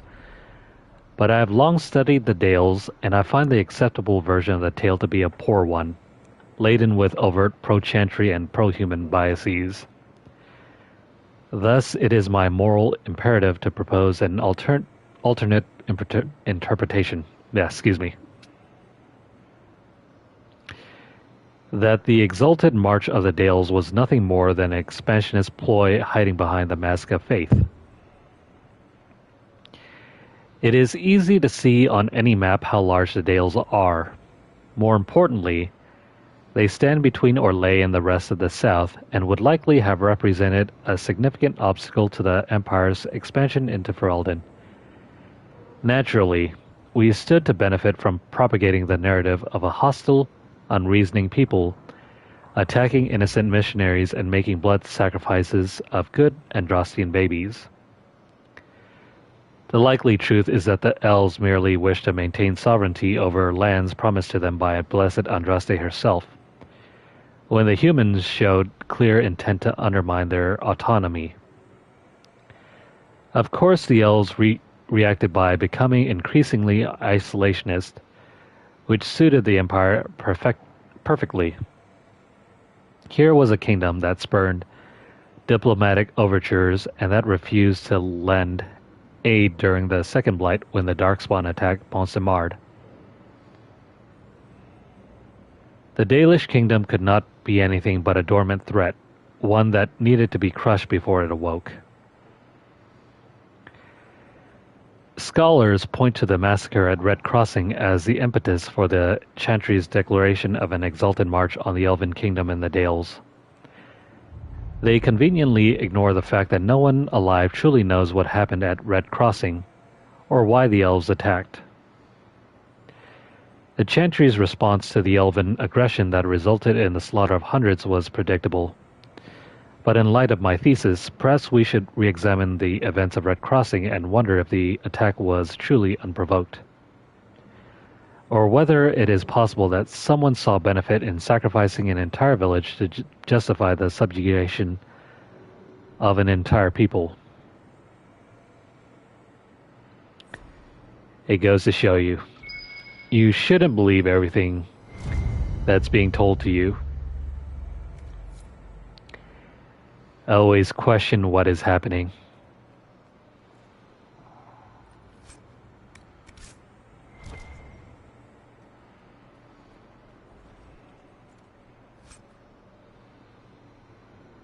Oh, hey.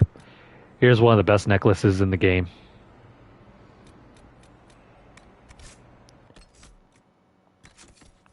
I'm going to go ahead and put that on my character. And maybe we'll dupe it for Solus over there. This thing will taunt enemies within 8 meters, right? But on the flip side, we get more mana. It also reduces our cooldown modifier as well. Or should I say, increases our cooldown modifier.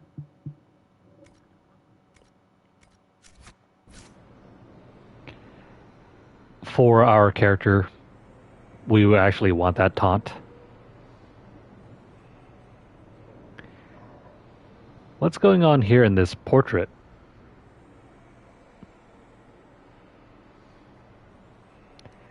There's a sword in the middle that resembles... Yeah, it looks like Knight Enchanter Meredith's sword from Dragon Age 2.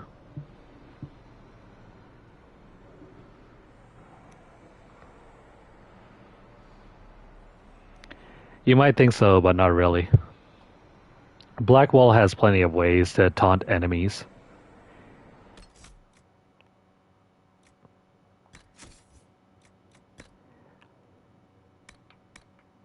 And in fact, because of those abilities, we want him to use those things more. This thing is better for our Knight Enchanter because we consistently get barrier up a lot. So the more enemies concentrating on us, the better. They're just going to taunt enemies towards us.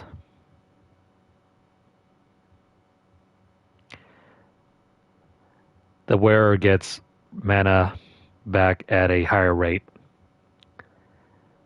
But as I mentioned before, this guy over here doesn't need more mana or stamina. He just needs to block hits. That's his role. A letter to Maleficent. Maleficent, I'm sending men to discuss some changes. It's nothing dire. You'll find the demands perfectly reasonable. We're willing to compensate you for any inconvenience. I want I want our relationship to be mutual beneficial. It's been going so well, each of us with our crusades. I kept wanting to say benefit or whatever the heck. Sometimes I end up reading two things at once.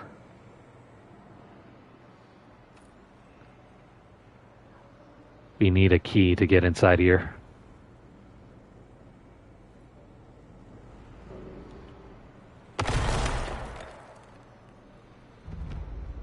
Red lyrium. They must have been smuggling it for the Templars. Not anymore. This place looks interesting. There's lyrium everywhere. Maleficent's journal. Maleficent kept several journals. This one details the founding of the Freemen of the Dales. Auguste and I have established outposts in the Emerald Graves. We are spreading the word to both armies. I'm sick of good Orlesian men and women dying for someone else's cause. It ends now. Orlais should belong to us. The people who defend her borders, who till her fields. If we're to fight and kill for something, let it be that. Also, some pages later. Templars approached us. They are not the order I knew, but they have offered weapons and gold if we help bring their supplies through the Emerald Graves. If we are to free the Dales from the grasp of the nobility, we need what they have to offer. It's a deal with a demon, but our cause is worthwhile. It was a trap.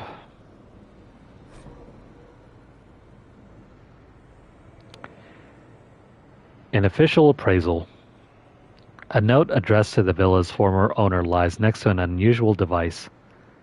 Lord Morel, I posed a few questions to my contacts in the White Spire. Discreetly, of course, lest they want the peace for themselves.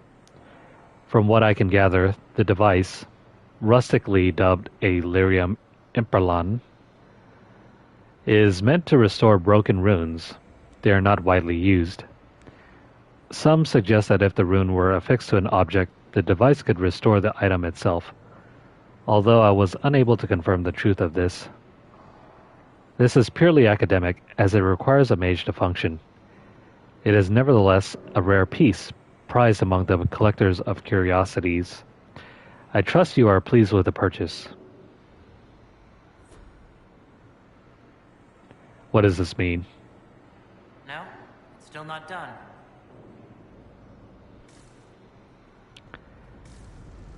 There's got to be some way we can interact with that.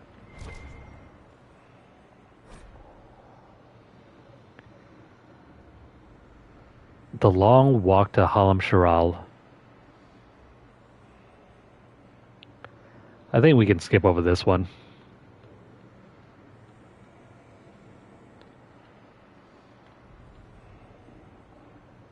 Yeah, this is just a history bit here.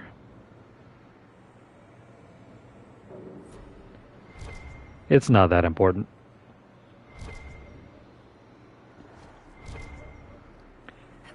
Why is there a... Here we go. More journal entries. I don't know what we're doing anymore. Our hearts were pure when we started. I have to wonder if we lost our way. The Templars are terrifying. When I speak to the Knight Captain, I feel uneasy. There is something unsettling about his eyes and voice. They keep making offers. More shipments to guard. More men to be escorted to their keep. No. No more grousing. I can't let my doubts show. Others take their cue from me. They must stay strong. It's just for a little while longer. Then we'll get what we want. We'll be free. Poor Maleficent. He's been making the wrong sort of deals.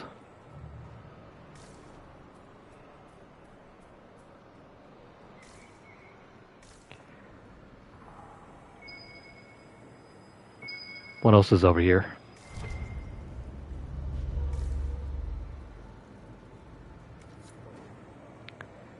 There we go. We got the key.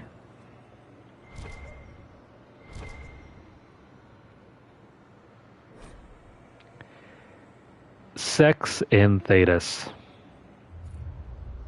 Do I really want to read through this? Now, just scroll through it for you guys.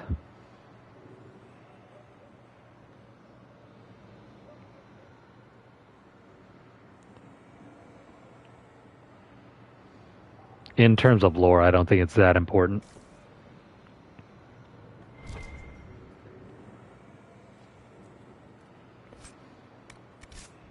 I mean, if we can't romance Iron Bull, what's the point in playing this game?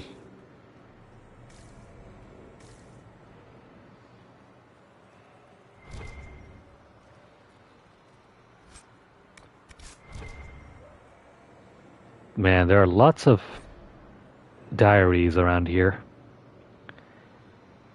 Here is Lady Morel's diary, the diary of one of the villa's former owners. The current occupants tossed it roughly aside. All this fuss over Gaspard and Celine. The talk was amusing enough. Now we hear of conflicts between the Imperial Army and the soldiers supporting that usurper. The thought of them coming here is frightful. Mother is right. Our most fashionable acquaintances will summer in the city. We should do the same. Raymond is stubborn, of course. All his little tricks and trinkets are here. I indulge his eccentricities, mostly to annoy Mother. But we cannot have everything sent to Valrayo on such short notice. He does insist we keep Artem on them, or Artemon. He refuses to do without the man's services. I suppose he views Artem as another piece of his collection. Still, such devotion to a servant.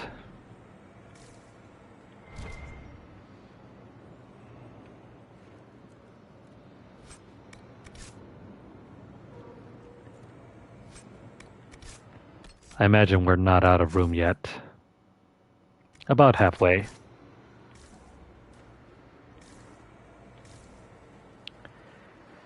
Let's get this key fixed up, and then we will grab the treasure. And that's going to be all for this courtyard.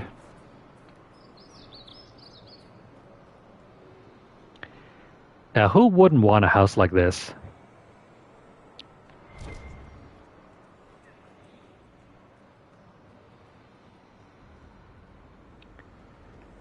If you take those key fragments and bring them here,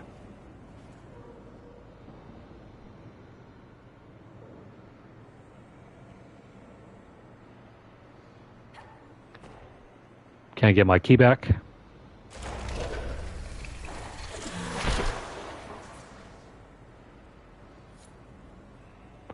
There it is. Grab the key, bring it over here. So here's where they get the good stuff.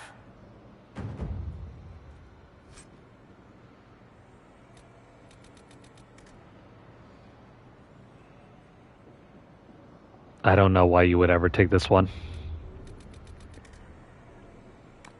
I mean, some of it is good. Not everything, though.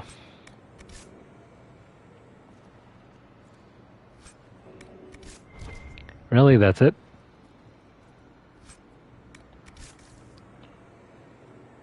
Your main reward is a sigil. Sigils are supposed to be unique.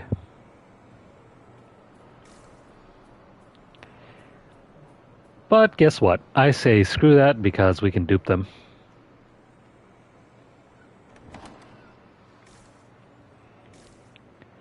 I guess we're done here.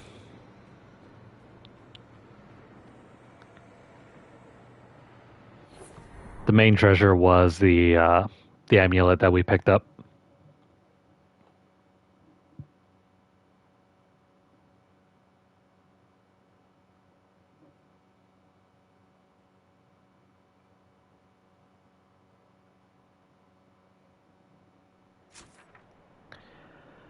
Alrighty, I think that's where we're going to take a break.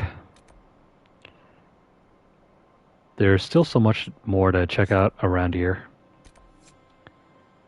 And yes, there is a dragon in the area. Let me go clean up.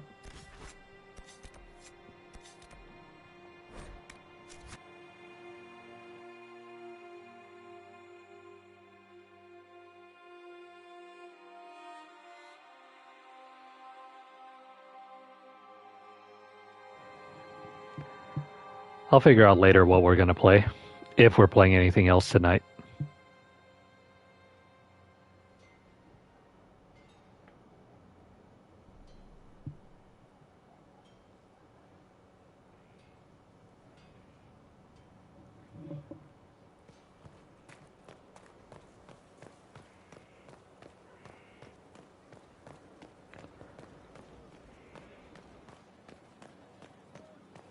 I mean, there's a better option.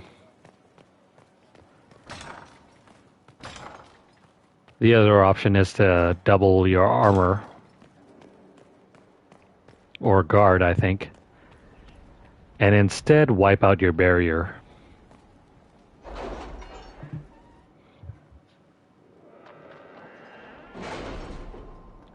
Anywho, let me just fix the war table and then we'll call our session.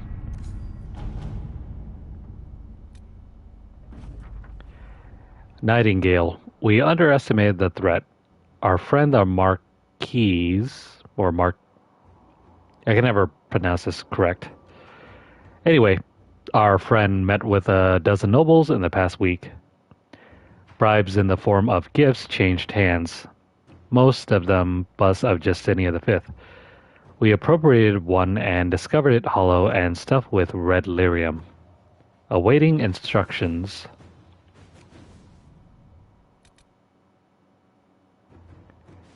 Do we have everyone back?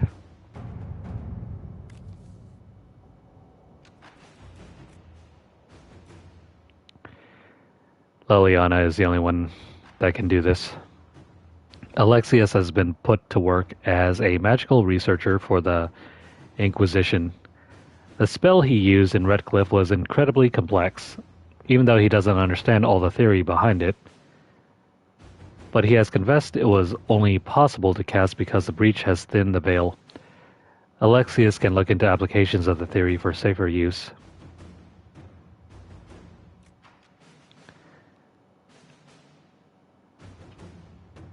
Let's put him to work. Let's see what we have.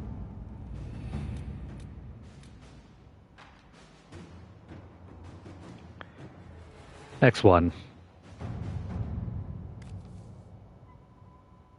Oh wait, this is the one that I couldn't do, right?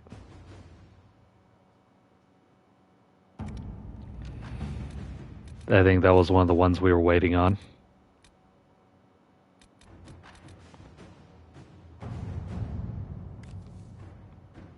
Support from Navarra.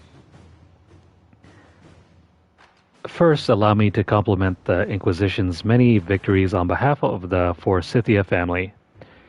While Southern Thedas has seen the worst of it, we recognize that recent tragedies concern us all. Your Inquisitor's work in sealing the rifts and stabilizing the South has lessened troubles here as well. The Forsythia House would lend its support to the Inquisition. We will be happy to meet with your representatives to make it official. Signed, Tyrion Veneto. On behalf of Her Grace Duchess Amalia. A missive from Josephine follows the letter. The Forsythias are one of the great noble houses in Navarra. While other noble families are divided between those who support the Pentagast line and those who would see new blood on the throne, the Forsythias have remained politically neutral. I doubt the Forsythia's offer is entirely altruistic. There are advantages to aligning with a powerful, far-reaching institution. Nevertheless, accepting their support gives us allies in Navarra without making a significant political statement. I'm guessing we should throw Josephine here. Unless, of course, there's Cullen.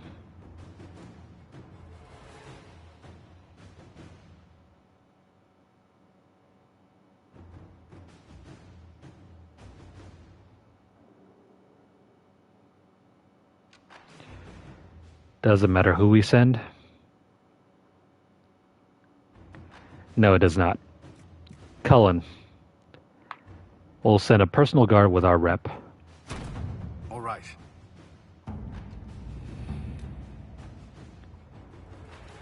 We're almost done here. There are only like, what, 2 to 3 more war table operations?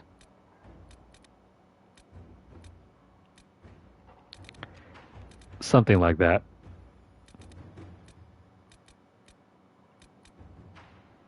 Anyway, that is our session for now. We've already gone, what, 3.5 hours? This is a good place to stop.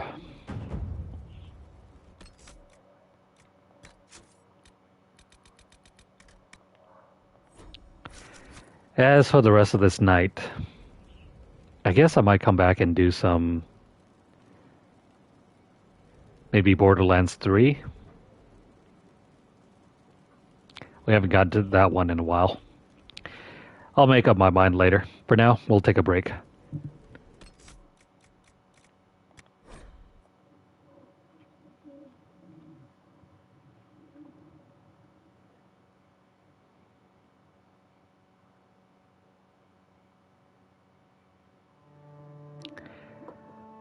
I think we made a fair bit of progress during this session. We cleared out Crestwood. We finished out the Stormlands, or Storm Coast. We also did... Now that I think about it, my mind's kind of gotten lost everywhere. All that's important is that we killed the dragon. That's all you really need to know. Anyway, that is going to be all for now with Dragon Age. If you guys have enjoyed watching this session, please like the video. If you have any comments or questions, please leave them down below. Let me know what you guys think. Share this video out wherever you guys can, and also subscribe to our channel. If you have missed out on any of our previous play sessions with Dragon Age Inquisition, check out our playlist. Or if you want to see more content from us, Borderlands 3 for example, hit up our channel. Follow us over at twitter.com/LunarlightGames. Over there you'll find deals, discounts, as well as news stories about the gaming world, as well as the odd giveaway we run from time to time. Check out the pinned post for more information, or hit up our hashtag LunarlightVault. If you want to help support our channel, you can do so by dropping a donation over at paypal.me/LunarlightGames. But if not, don't worry about it. Please continue watching our videos, and make sure you guys subscribe. Follow us over at twitch.tv/LunarlightGames, and hit the notification bell to get updates as soon as they're made available, or to see whenever we go live. That's going to be all for now. We will be back again next time, and hopefully later on down tonight. I still have yet to see what's going on. For now, take care. We'll see you guys again in the next session.